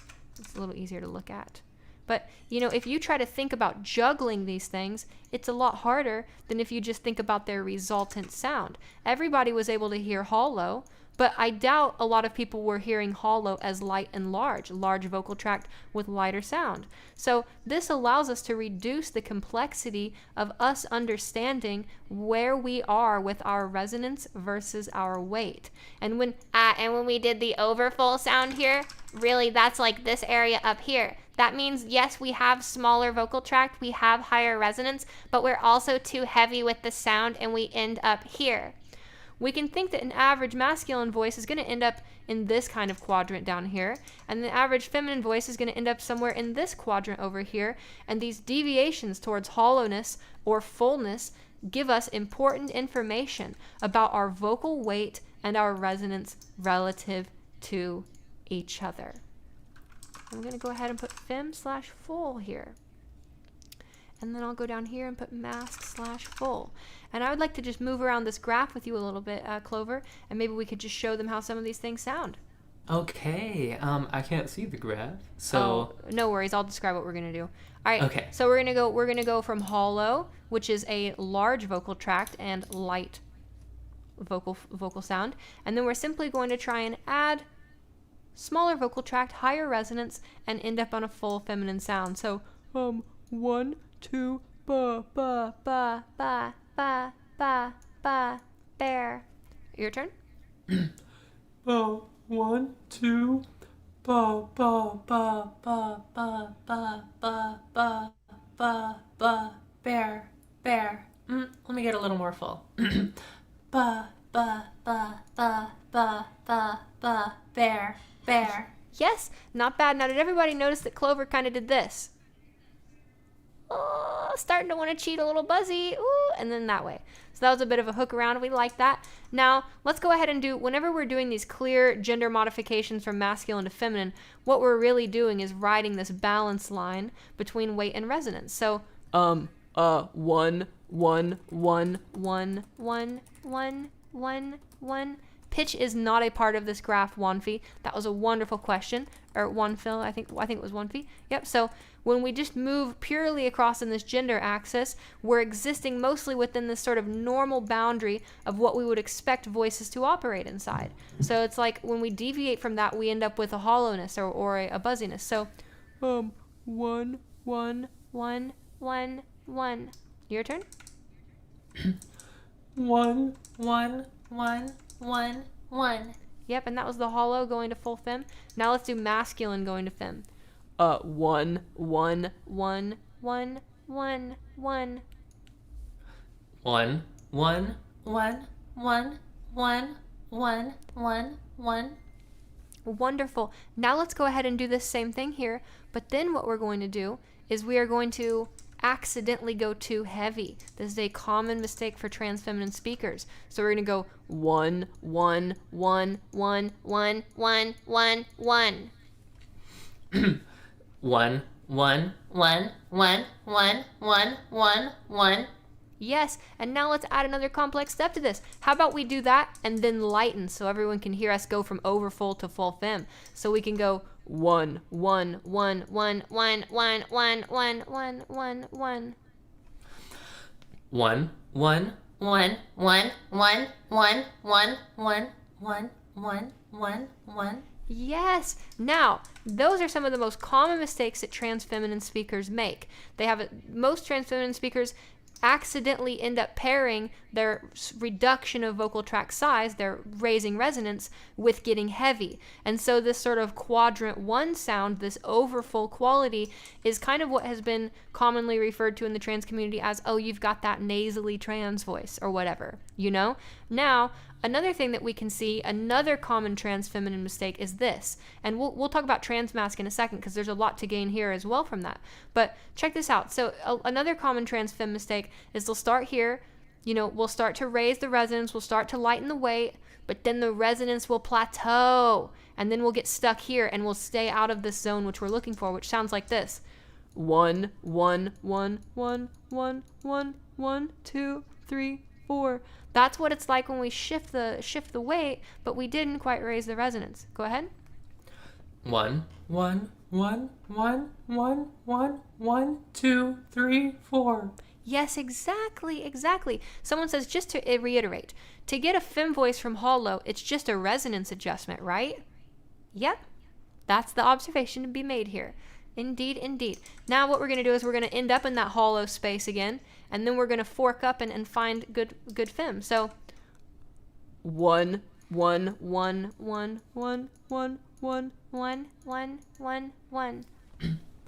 1, 1, 1, 1, 1, 1, 1, 1, 1, 1, 1, 1, 1. Yes, exactly. So I hope everyone can see from this that it's actually way easier to think about the way Andrea says, wow, this graph made me understand everything. Yes, indeed. Ooh. And here's the key is that it's much harder to think about this as vocal weight independent from resonance. If you try to think about combining your vocal weight with your resonance, it's quite difficult because you're juggling two things at once. But when you think about this entire sort of topological space, when you think about this entire little sort of field, we can easily hear hollow. We can easily hear overfull. And that allows us to figure out if we are where we are. And yes, literally Anna says, notice that pitch isn't a factor here. That's correct. These properties work the same regardless of what pitch you're at. And of course, there are some qualities where pitch will start to influence things. Someone says, I love this graph. It's so helpful for beginners. Wonderful. I'm glad it's so helpful for you. Now, I'm gonna cover your face. Oh wait, my camera's dead. I'll cover my face again. Okay. Yeah, I haven't seen you in so long. Yes, I'll come back on camera in a moment. Okay, so let's do some more of these. Let's go ahead here and start overfull and go to hollow. 1, 1, 1, 1, 1, 1, 1, 1, 1. 1, 1, 1, 1, 1, 1, 1, 1, 1. Yeah, and you'll see what's interesting is this diagonal that we just moved across. This diagonal is like the opposite of what we normally see standard voices operating on. This is like the affectated quality. Someone says it's good that Clover is doing it too. It makes it easier when you have a masculine voice of reference in general. Yeah, I mean, that's kind of the thing is it's not just so much that, it's that having multiple people demonstrating these sounds makes it way easier. You know, and that's one of the benefits of the group class that we have is that we have 3 teachers that, you know, that participate in things, and you get to hear it really manifesting in different teachers. So very good. Now let's go ahead and try some more of these. Let's go ahead here and try to do, how about we keep our, let's go ahead here and go, let's do like a Z. I've actually never tried this. Let's try it. So we'll go, 1, 1, 1, 1, 1, 1, 1, 1, 1, 1, 1. Okay. Your turn. Okay. So we're starting overfull? Yeah, we're starting. Okay, no, we're overfull starting and full. fem. Starting full fem, going to overfull, okay. going to hollow, going to masc and full. Okay. If I can, y'all, I don't have a great working You memory. can look at the picture. So, look at the YouTube. So, oh yeah. Yeah. It's there. Let's see. I only have the chat open. All good. Oh my gosh, YouTube, why? Okay, YouTube is being a huge freaking stinker. No worries. Hey, that gives us time to plug and chill. If you would like to support the creation of free trans voice lessons to liberate trans voices, please consider supporting us on Patreon if you haven't. And that allows us to do things like this because we get to just vibe and have fun. Okay, go ahead here. Okay, so, Hello. 1 1 1 1 1 1 1 1 1 1 1 1 1 1 1 1 1 1 1. Yeah, not bad. Good. Now, what other letter? How about we try an A? Oh God. Yeah, we'll do a sort of a baseless triangle. So 1 1 1 1 1 1 1 1 1. Oh, that's hard. Hold on, let me try that again. I messed that one up. Would you consider these demonstrations good exercises? Yeah, absolutely. The thing is, there's no such thing as like necessarily a good or bad exercise. Doing literally anything with your voice is going to be better for your voice. You know, yeah, we're going to do voice anarchy here. So 1 1 1 1 1 1 1 1 1 1 1. There we go. That's the triangle without a base. Wonderful. Okay. 1 1 1 1 1 1 1 1 1 1 1 1 1 1. Good. That's Good, tricky. Good. It is tricky. It's I don't fun, even know though. how to conceptualize the like. I've never done the just middle. Small. Yeah, just small. I kind of did it as like a femme passing voice, but heavy. You know, like Gotcha. like something like that or whatever, which isn't necessarily like excessively full. Someone says C next. Sure, let's try a C. Oh goodness. Oh, this one's fun. Very spherical. Ooh, my C looks so ugly. Okay, so here we go. So we're starting overfull, and then we're gonna Kind of lightly pass over average femme into hollow, and then we're gonna go into masculine. Ooh, wasn't that cool? Your turn. Okay.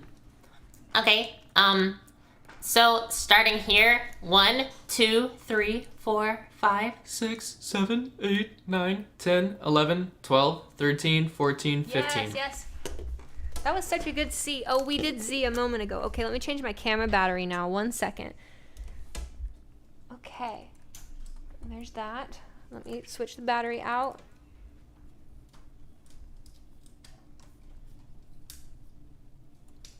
Okay. You know, this is why, like, physical descriptions of how to, like, change resonance to me don't really make a lot of sense, because it's not really about... Oh, someone said do a heart next.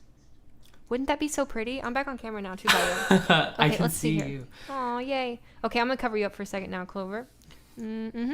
Let's see here. So now we're going to do a little heart. Let me make sure my graphic is accurately placed over your face, Clover. Okay. Yes. Okay, here we go. Oh, and I'm like, what is this? Hold on. Oh, Annalise says it's very interesting that the light and hollow for Clover has their larynx at the lowest point. I'll show you when I'm visible again the actual range of motion for my larynx. It's extensive. So let's do a heart. So we're gonna draw a heart here, and we're gonna go ahead and do this. Oh, hold on, let me get an even better one. Aww. Okay, that heart kind of looks not like the best. Is that okay? All right, so here we go. Let's try it. So let's see here. We're gonna start large and somewhat hollow.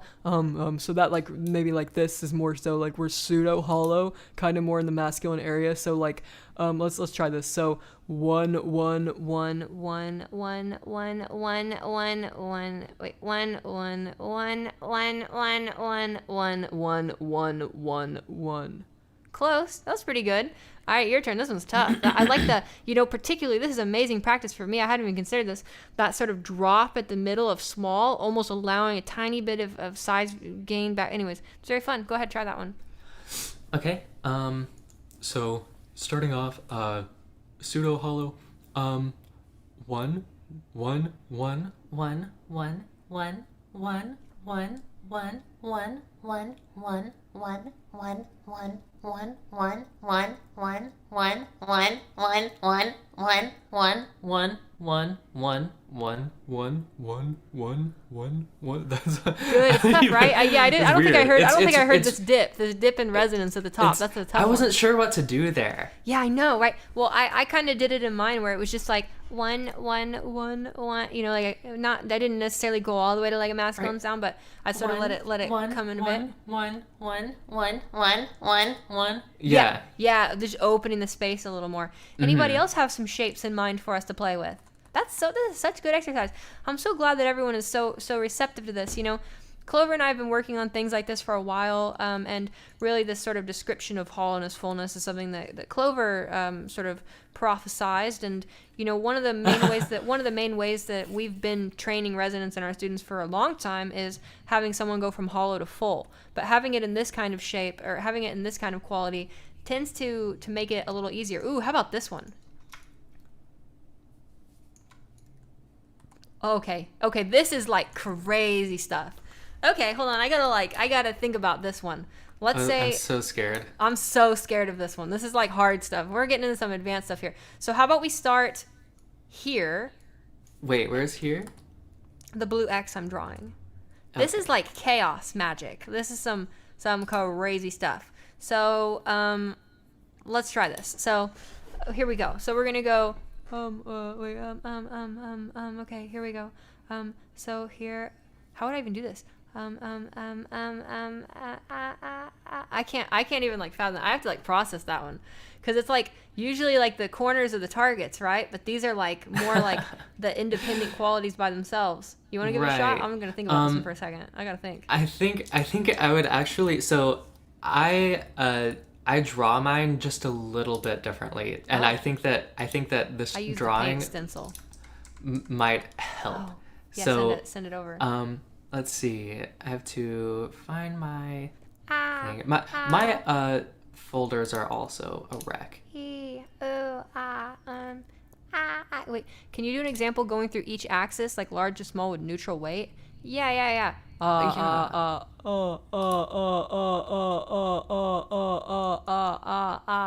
hold on. Yeah, neutral weight.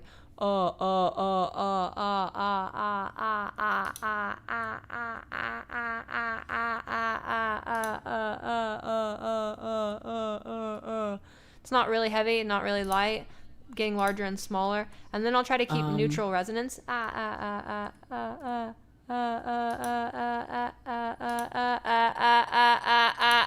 It's hard for me to do like neutral resonance because my default is really small. What does large small mean? Small meaning high resonance, large meaning low resonance. We're referring to the size of the vocal tract. So vocal tract size here, it just makes it a little easier for people to grab onto when they're thinking about resonance instead of raise your resonant frequency, you know? So size is what we're talking about here. So I sent you You sent the me graph yours? that I use in Zoom. Cool. Let me pull it up really fast.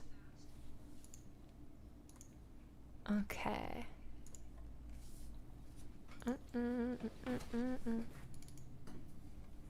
Ooh, that is a cool one. Yeah. Let's look at it another way now.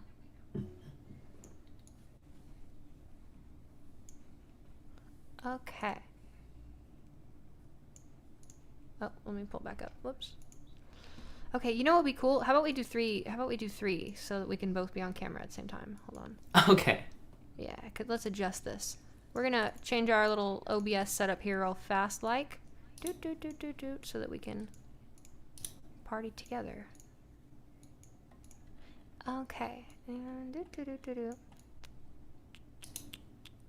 And someone asked, "Is the giveaway stuff over?" There's gonna be one more giveaway. But yes, Clover's giveaway is over. I believe Cherie won it, or Cherie.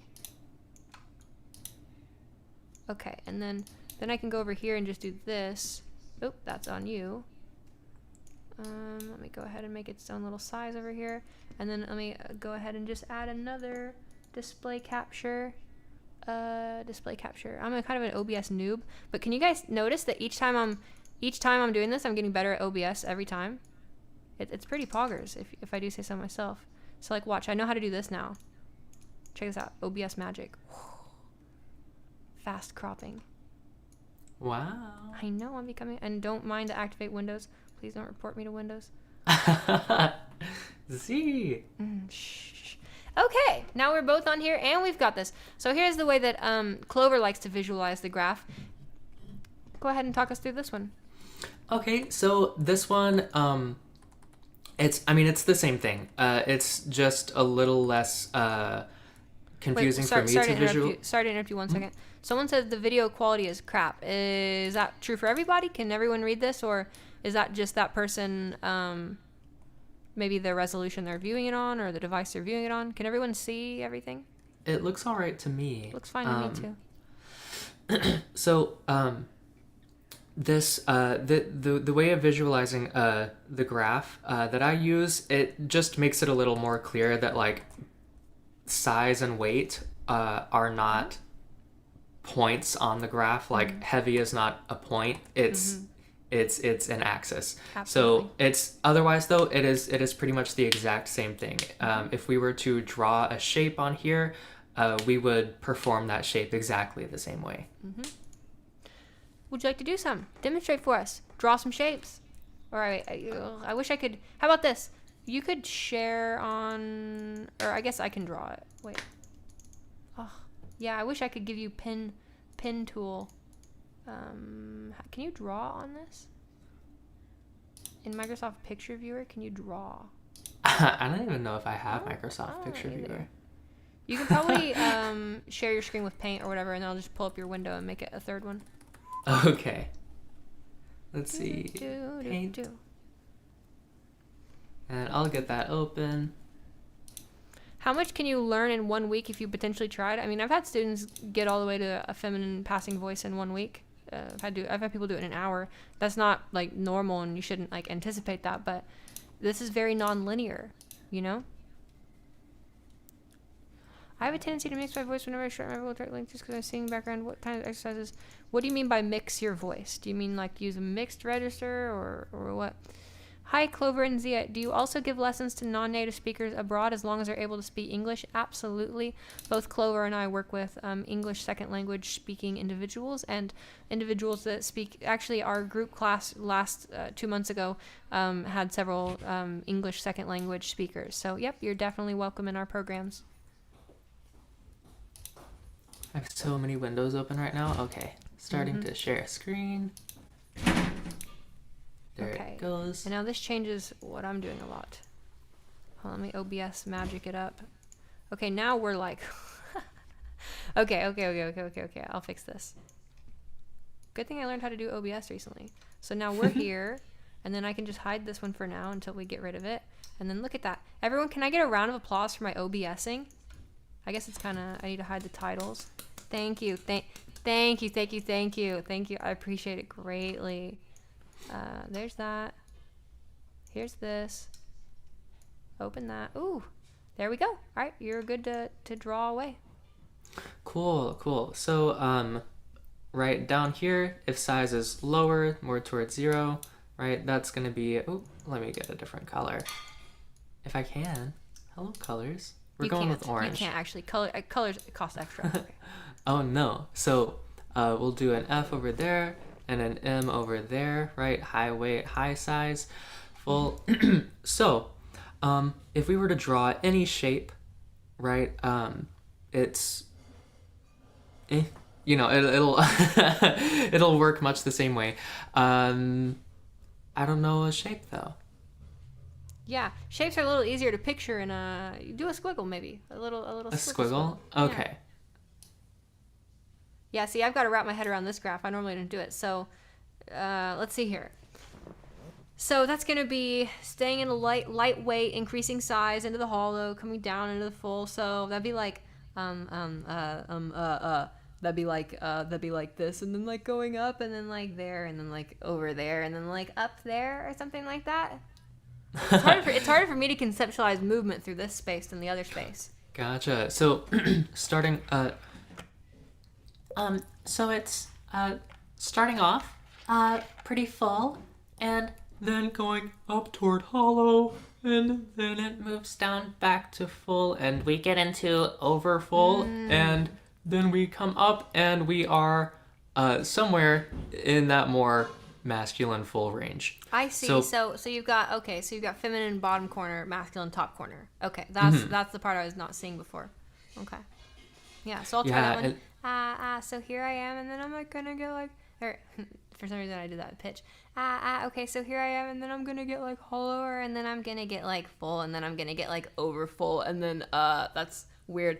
That's so hard for me to conceptualize after thinking about it in the other one for so long. Gosh. So some people might be wondering why I don't have like fem and masc placed on mine.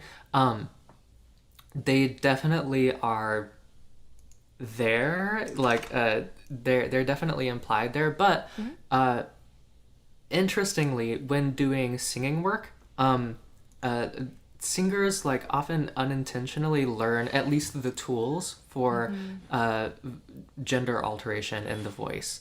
So when I'm working with singers, they don't learn the tools like as we would teach them. They usually don't learn like pharyngeal reduction or whatever, but the other stuff for sure. Depending on their genre. Yeah. But they definitely wouldn't apply them the way that we do. But anyway, I use these tools. I mean, this is not even work that's just applicable to vocal gender. I mean, this work is applicable to using your voice in general. And so when I'm working with singers, it can help, especially the more sensitive boys, for me to not tell them like, okay, we're gonna get more feminine now. So it helps them to just think of it as full. Oh, speaking of, we were talking about some transmasc stuff earlier. I kind of want to relate this back to it. So one of the interesting things about transmasculine voice stuff, let's assume the individual decides to take testosterone replacement or TRT. And what's really interesting about that is typically the vocal folds gain size before the vocal tract does. And so what that ends up doing is oftentimes we can hear transmasculine voices tend to sound a little bit more buzzier, right? Like that's kind of like, just like how the trans feminine voice is stereotypically buzzy when it has that overfull quality. We can also think the stereotypical like transmasc voice tends to be buzzy too. And that's really a sign that, let's say they're taking testosterone in this case, that's really a sign that the vocal folds are starting to gain weight and they're starting to behaviorally shift towards weight, but the vocal tract hasn't expanded or dropped as far yet. So what ends up happening is the resonance ends up being relatively smaller, the size is smaller, while the weight is a lot heavier, and then we end up with that kind of more typical transmasculine kind of buzzy sound, as people quoted earlier, like a Ben Shapiro kind of sound, Yeah, absolutely. And conversely on that, for transmasculine people who are pre-T, typically what we will see is the opposite. We'll see a hollowing effect where, they might start training their voice and they can get a lot of the size modification where the vocal tract is getting bigger. But then sometimes they'll like kind of sound like this or whatever, where the way they sound like they're yawning a lot, right? So those are like two common areas that we see happen in transmasculine as well, not just transfeminine. So it's kind of like we see the same sort of points of hollowness and overfull manifesting in both transmasculine and transfeminine people, just typically for different reasons of origin, which is really, really interesting. So, and this is one of the reasons why understanding fullness is so important. Good. Yeah, just kind of as a very basic way of implementing fullness in your own practice. If you, especially for those people who struggle to hear resonance or size or R1, whatever you call it, if you struggle to hear that, don't listen just for resonance. Listen instead for this emergent relationship. Listen for fullness. If you can hear weight, then your perception of fullness, if you are able to control weight well enough to fix it at one position or 1 degree, then you can use fullness, your perception of that, as essentially a substitute or a way to actually get you into hearing size, right? Because you'll be able to tease apart weight from that fullness. So what I'll do, and what I've done several times in this stream, is I will fix my weight at a certain point, right? And just kind of intentionally starting from hollow, I'll hello, hello, hello, hello, hello, hello, hello, hello. I'll intentionally make it less hollow, right? I'll make it more full, but I'll try and fix my weight where it's at. I might start off a little heavier, right? In that sort of pseudo hollow that Z and I started off with earlier, that it's still definitely a heavy heavy-ish, but mostly hollow. sound. Yeah. Right, You know- the size still outpaces it. And then even here, hello, hello, hello, hello, right? Come up to balanced. If I didn't know to set my weight right, I might do that instead. I might go, oh, I sound balanced, but something's still off. Let me jump in here. A says this is all super over my head. Rewind the video. We started at the most absolute basic. We built up to this over the course of like 2 hours. So it's totally fine if you're joining right now and you're like, this is way all over my head, because we've kind of worked up to this point over the course of our thing. Another thing I want to say is, someone says, are there other differences too? Because I feel like Overfull comes in Masc and Femme flavors. Absolutely. It's more so a balance between things. You can definitely be Overfull in a feminine way or hollow in a feminine way, as we were demonstrating when we were doing, the different hearts and stars and different shapes on the graph when we were playing around earlier. We were able to get different qualities of masculine and feminine there, as well as there's other things in voice too. It's not just weight and size all the time, right? There's also articulatory qualities. There's also purity. There's a lot of other things. Pitch contour makes a huge difference in general. So there are different things there. Also, Maverick Siet says, my voice hurts just listening. I'll just tell you right now, our voices don't hurt. Our voices feel totally fine. We are not stressing, hurting, or doing anything uncomfortable whatsoever with our voice. And if we were, we wouldn't be doing it. So this the changes that you would be making for this really do not require tons of muscular engagement. And that's one of the number one mistakes that people make, is they will kind of throw everything in the kitchen sink at a sensation, and they will be prescriptive with how creating a sound should feel, and they feel like, oh, it's a big change in sound, so it needs to be a big change in muscular effort, and that's just not the case.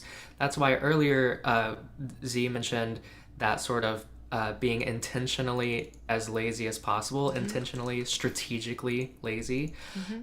That's what that is. It is understanding that, oh, okay, there is actually a very precise and not demanding way that I can make these changes that I want.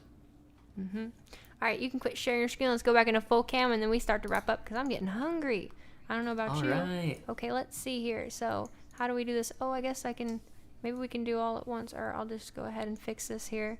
But yes, that was really, really lovely. And like I said, there's still going to be a giveaway. So after this stream hits on YouTube or whatever, if you comment, feel free to share what you thought of this stream or whatnot, and that'll automatically enter you in the giveaway. And then I'll just use a bot, which is a random YouTube comment picker. And then I guess, wait, how would I message the person? Wait, maybe that doesn't work. Crap. Because how would I know? Because you can't message. I'll just reply to the YouTube comment. Duh. Yeah, okay, duh. And you'll get replied to, and then you can answer. Okay, there we go. So, anyways, everybody, any other questions? We'll do a little bit more Q&A before we hop off here.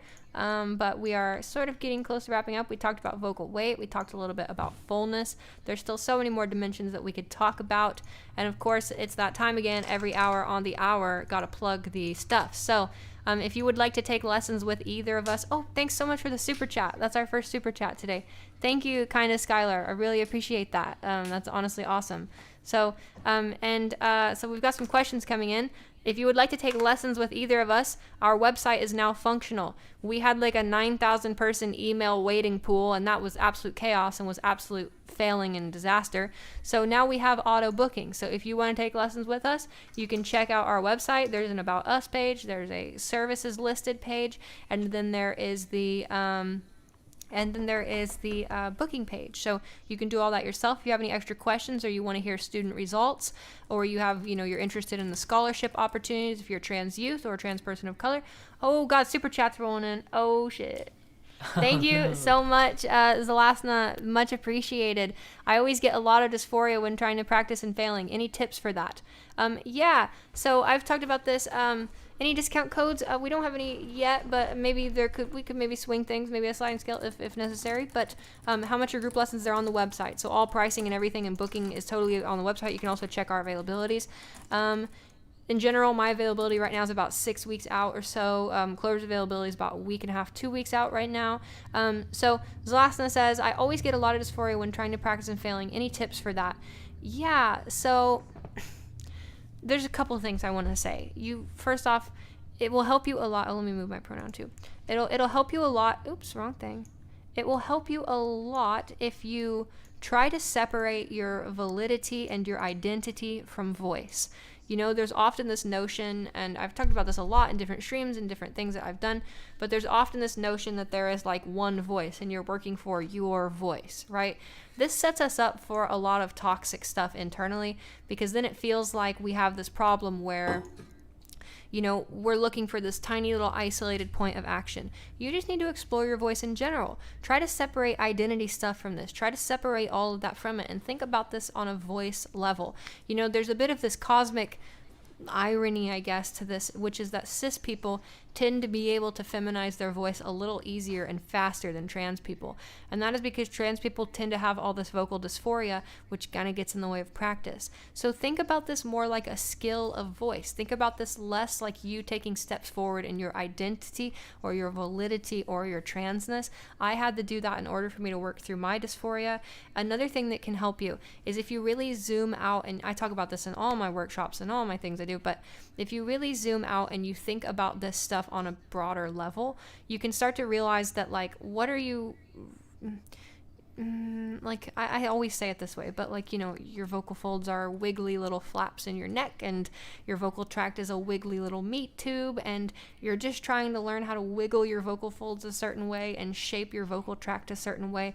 And when I look at it through that lens, it becomes almost comical. Obviously the dysphoria itself isn't comical, and there is that visceral gut reaction to the dysphoria, but just because you have that visceral gut reaction doesn't mean it has to ruin your day or ruin your practice. You can feel, ugh, I don't like that sound, but keep charging ahead with the actions and the sounds that you make. And it can be very difficult at first, because we often build these behavioral spirals where we experience a bad sound and then we allow ourselves to ruminate over it or attack ourselves over it. But we really have to start striking it straight at the heart and working on that from where it starts, which is internal.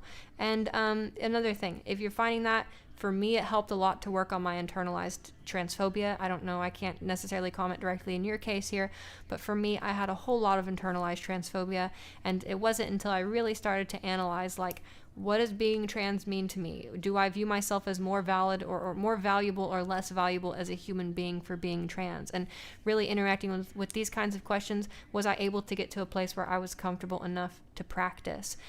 So I hope some of those ideas can help you. You can reduce vocal practice to absurdity so it's less serious.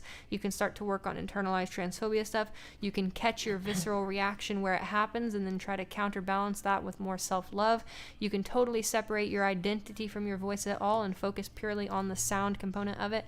And those are all strategies that I've used to help me with my vocal dysphoria over the years. Nick, would you like to, or Clover, would you like to get this next super chat here from Craig Mitchell? How would you prepare practice emotion conveyance? Okay. Yeah, go ahead.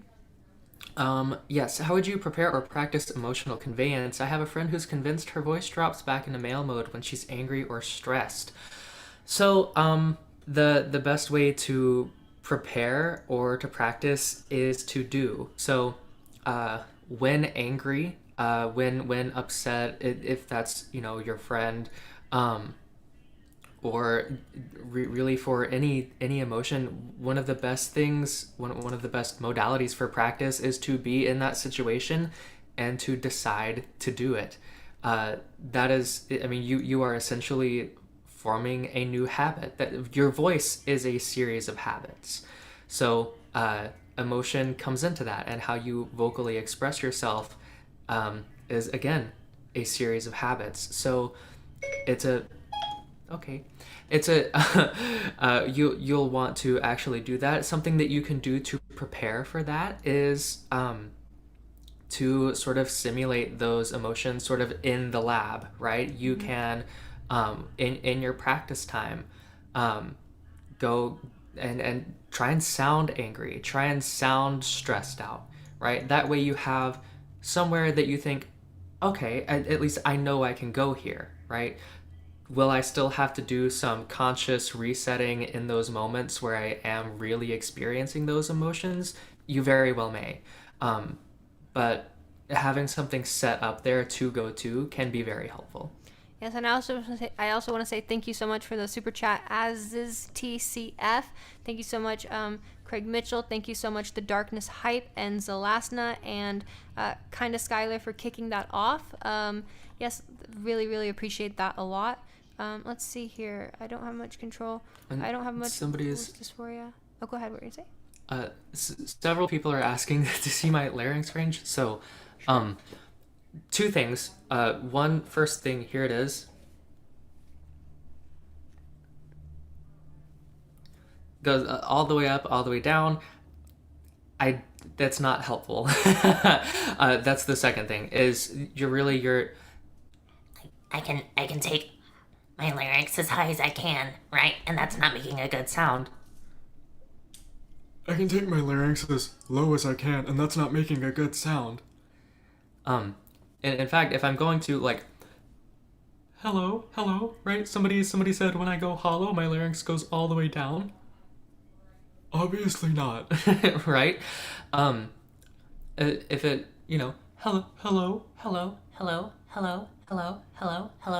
Is it even all the way up for here? No, not at all. Hello. If I were to take my larynx height.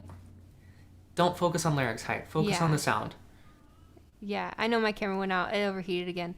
I need to get one of those batteries that make it so it's not like that. But yeah, so we definitely don't want to focus on visual larynx height. It's not really that useful. And in reality, it's not even so much about larynx height itself. If we're going to be honest, it's more about total pharyngeal volume.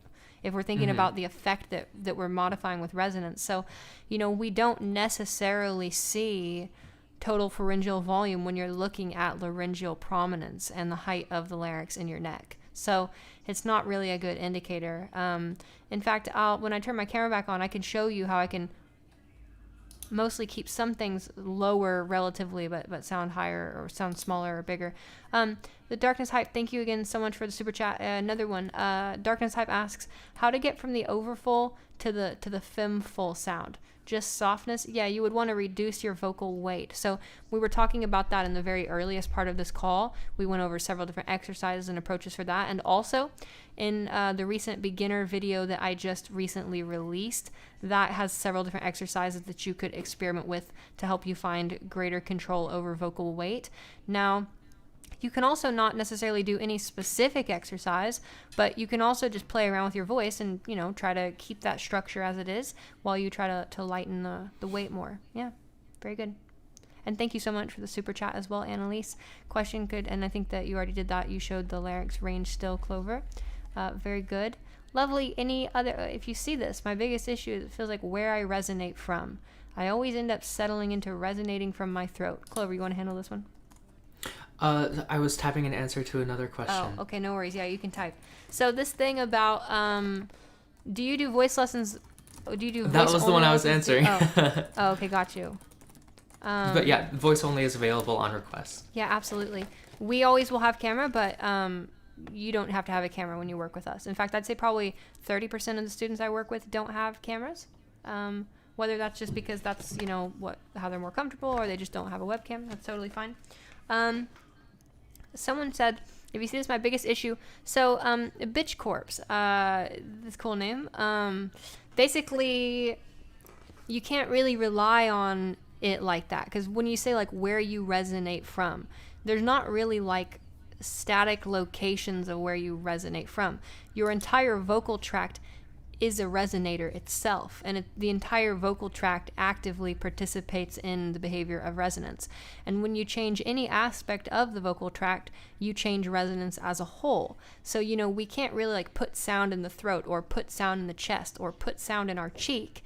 Instead, we change the overall structure of the thing, and it changes the sound. So it sounds like if you feel like your biggest issue is where you resonate from settling into your throat, that's really hard for me to parse. That could mean you have too much weight. That could mean you're squeezing something back there that feels uncomfortable that you're noticing. It's really hard to make an accurate statement about that because feeling is subjective. I know that when I'm doing voice, I don't really feel very much about where vibrations are occurring because I really just think about the sound. And nowadays, after understanding the sound, I think about muscle control and kind of what I feel because I've done it, for thousands and thousands of hours. So the feeling thing's a bit mysterious, and it's hard to parse out when people reference stuff like that. If I could understand what you were sort of hinting at there, I could give you more direct feedback. But yes, I just wanted to clarify, we don't resonate from any particular place. The entire vocal tract is one resonator. Thinking of it like resonating in one place would be like, I have the piano of the body, or I've got my piano over here with a body. Imagining I could resonate in one place would be like, oh, I'm only going to put piano sound in the corner of that body. But that doesn't happen like that, because when I strike the string, the entire body of the piano is filled with sound and it works together as a whole. Isn't resonating places just used when singing lyrical music? It's a description of proprioceptive voice modification that is used in theater and singing, but it really doesn't have a connection to the body itself. It's a very abstract way to describe it. It's kind of like a way to try to get choir kids to change their sound with a subjective description. And we tend to not use a lot of that here. I mean, sometimes it can be useful, but we tend to not use a lot of that here because we can actually just describe it more accurately and more effectively. So, do you want to get a question for me? Sure. Somebody says, and this is a response, is what I meant by mixing my voice is that I have a habit of going into what people might call a head dominant mix whenever I try to lighten my voice. It's sometimes hard to keep my voice light and modal. You can go in and out of different registrations and still have a totally natural sounding voice. Part of that sounding natural is that sort of perceived balance between size and weight, right? Weight we hear as the main expression of vocal fold registration. Heavier weights tend to be more in that speech registration or modal registration. Lighter weights tend to be in that more heady or falsetto registration. And we have range in between that for vocal weight, which is where sometimes this idea of mix comes from. You can modify size, your resonance, to make whatever sound perceptually, oh, okay, that sounds like that is a full voice for that size of instrument. That sounds full. That sounds balanced, right? So say that I might be in a falsetto that's actually pretty low, but if I hello, hello, hello, hello, hello, hello, hello, hello, hello, hello. If I bring it up to here, it doesn't really sound like I'm in a falsetto. If I bring my fullness there, right? If I bring my resonance there. So I wouldn't get too worried about what registration you're in as much as how much weight, how much of that quality of weight is actually present in your voice in this moment. Okay, Bitch Corpse refines their message and says, by talking from the throat, I mean a thickness that I feel tight in the throat. So that kind of sounds like you're doing this, which means you are reducing your vocal tract size. So that tightness in the throat is probably inefficiency of resonance being shrunk down. And then that thickness is vocal weight. So that sounds like you would be on the overfull side of the spectrum that we were talking about earlier. And it seems like you would want to, but it's like my muscles relax the moment I stop speaking. Your muscles should be relaxed when you're speaking too. I mean, they're always going to be active, but they shouldn't feel, nothing really ever should feel like you're like really working when you talk. And if it sounds like you have a thickness and a tightness in your throat, that's going to be like this kind of like thing that people often do where they sort of just squeeze everything together, and it causes the vocal folds to get heavier, and it causes the everything to just cram down like that. I mean, it's good. I mean, it's totally fine to feel something when you voice, right? Because something is happening. Muscles are working, but you shouldn't. It's okay to feel something. You don't want to feel much. It should. If you feel like, oh yeah, I'm letting go of something when I relax and I stop voicing, okay, good. But if you feel like you are dropping like a barbell and you're like, Okay, thank God that barbell is no longer attached to my larynx. There is something wrong.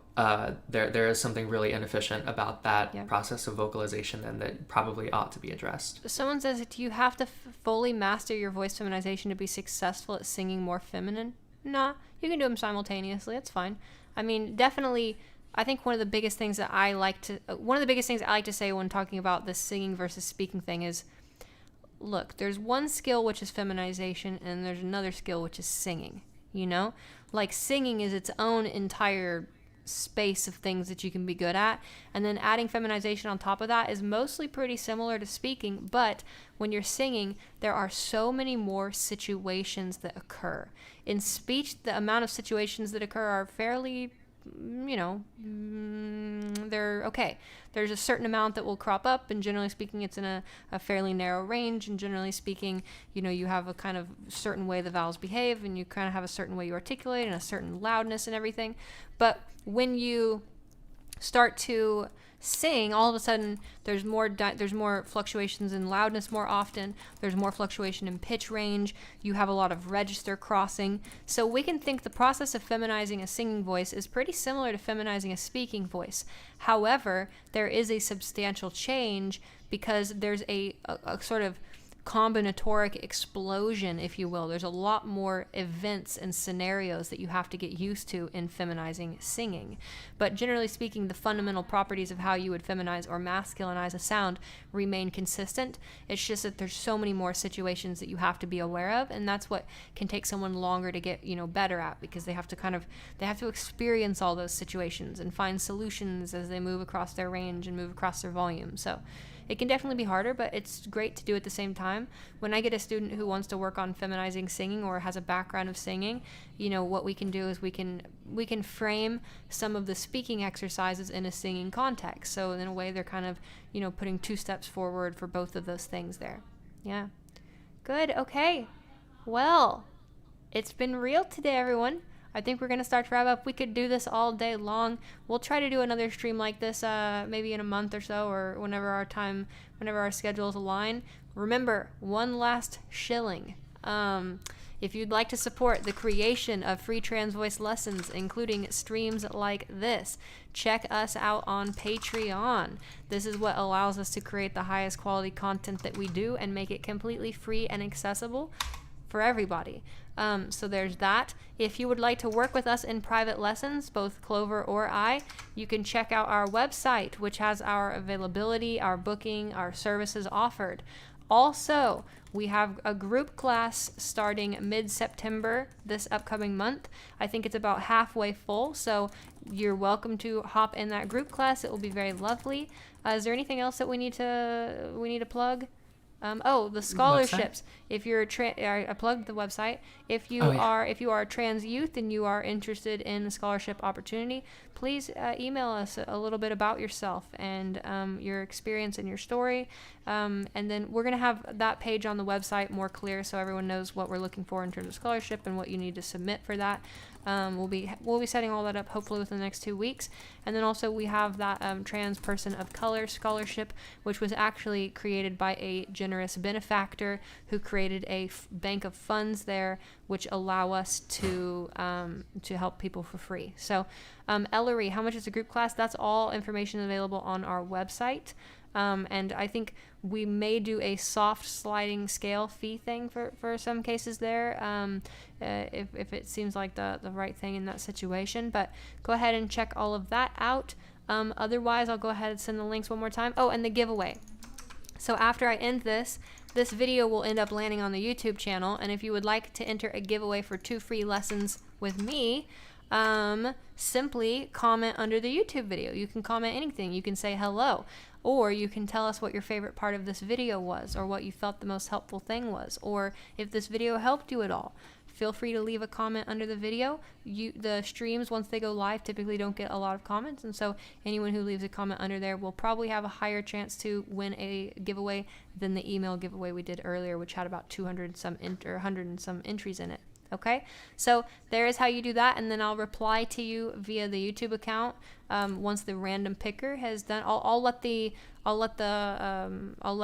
video sit for like 3 or 4 hours, and then I'll come back to it and I'll run the auto reply picker, comment picker, and then I'll reply to that comment. Multiple comments won't be considered, but if you want to leave multiple comments, go ahead. That'd be cool.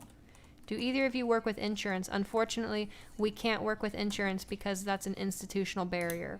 We are not trained, we are not certified SLPs, so therefore we are not allowed to accept insurance. However, some insurances have reimbursed their people, what are they, patient, customer? I don't know what's the relationship? Clients, insurance, yeah. I guess. Some insurance have reimbursed their clients. So that is maybe an option if you think that your insurance is one of those.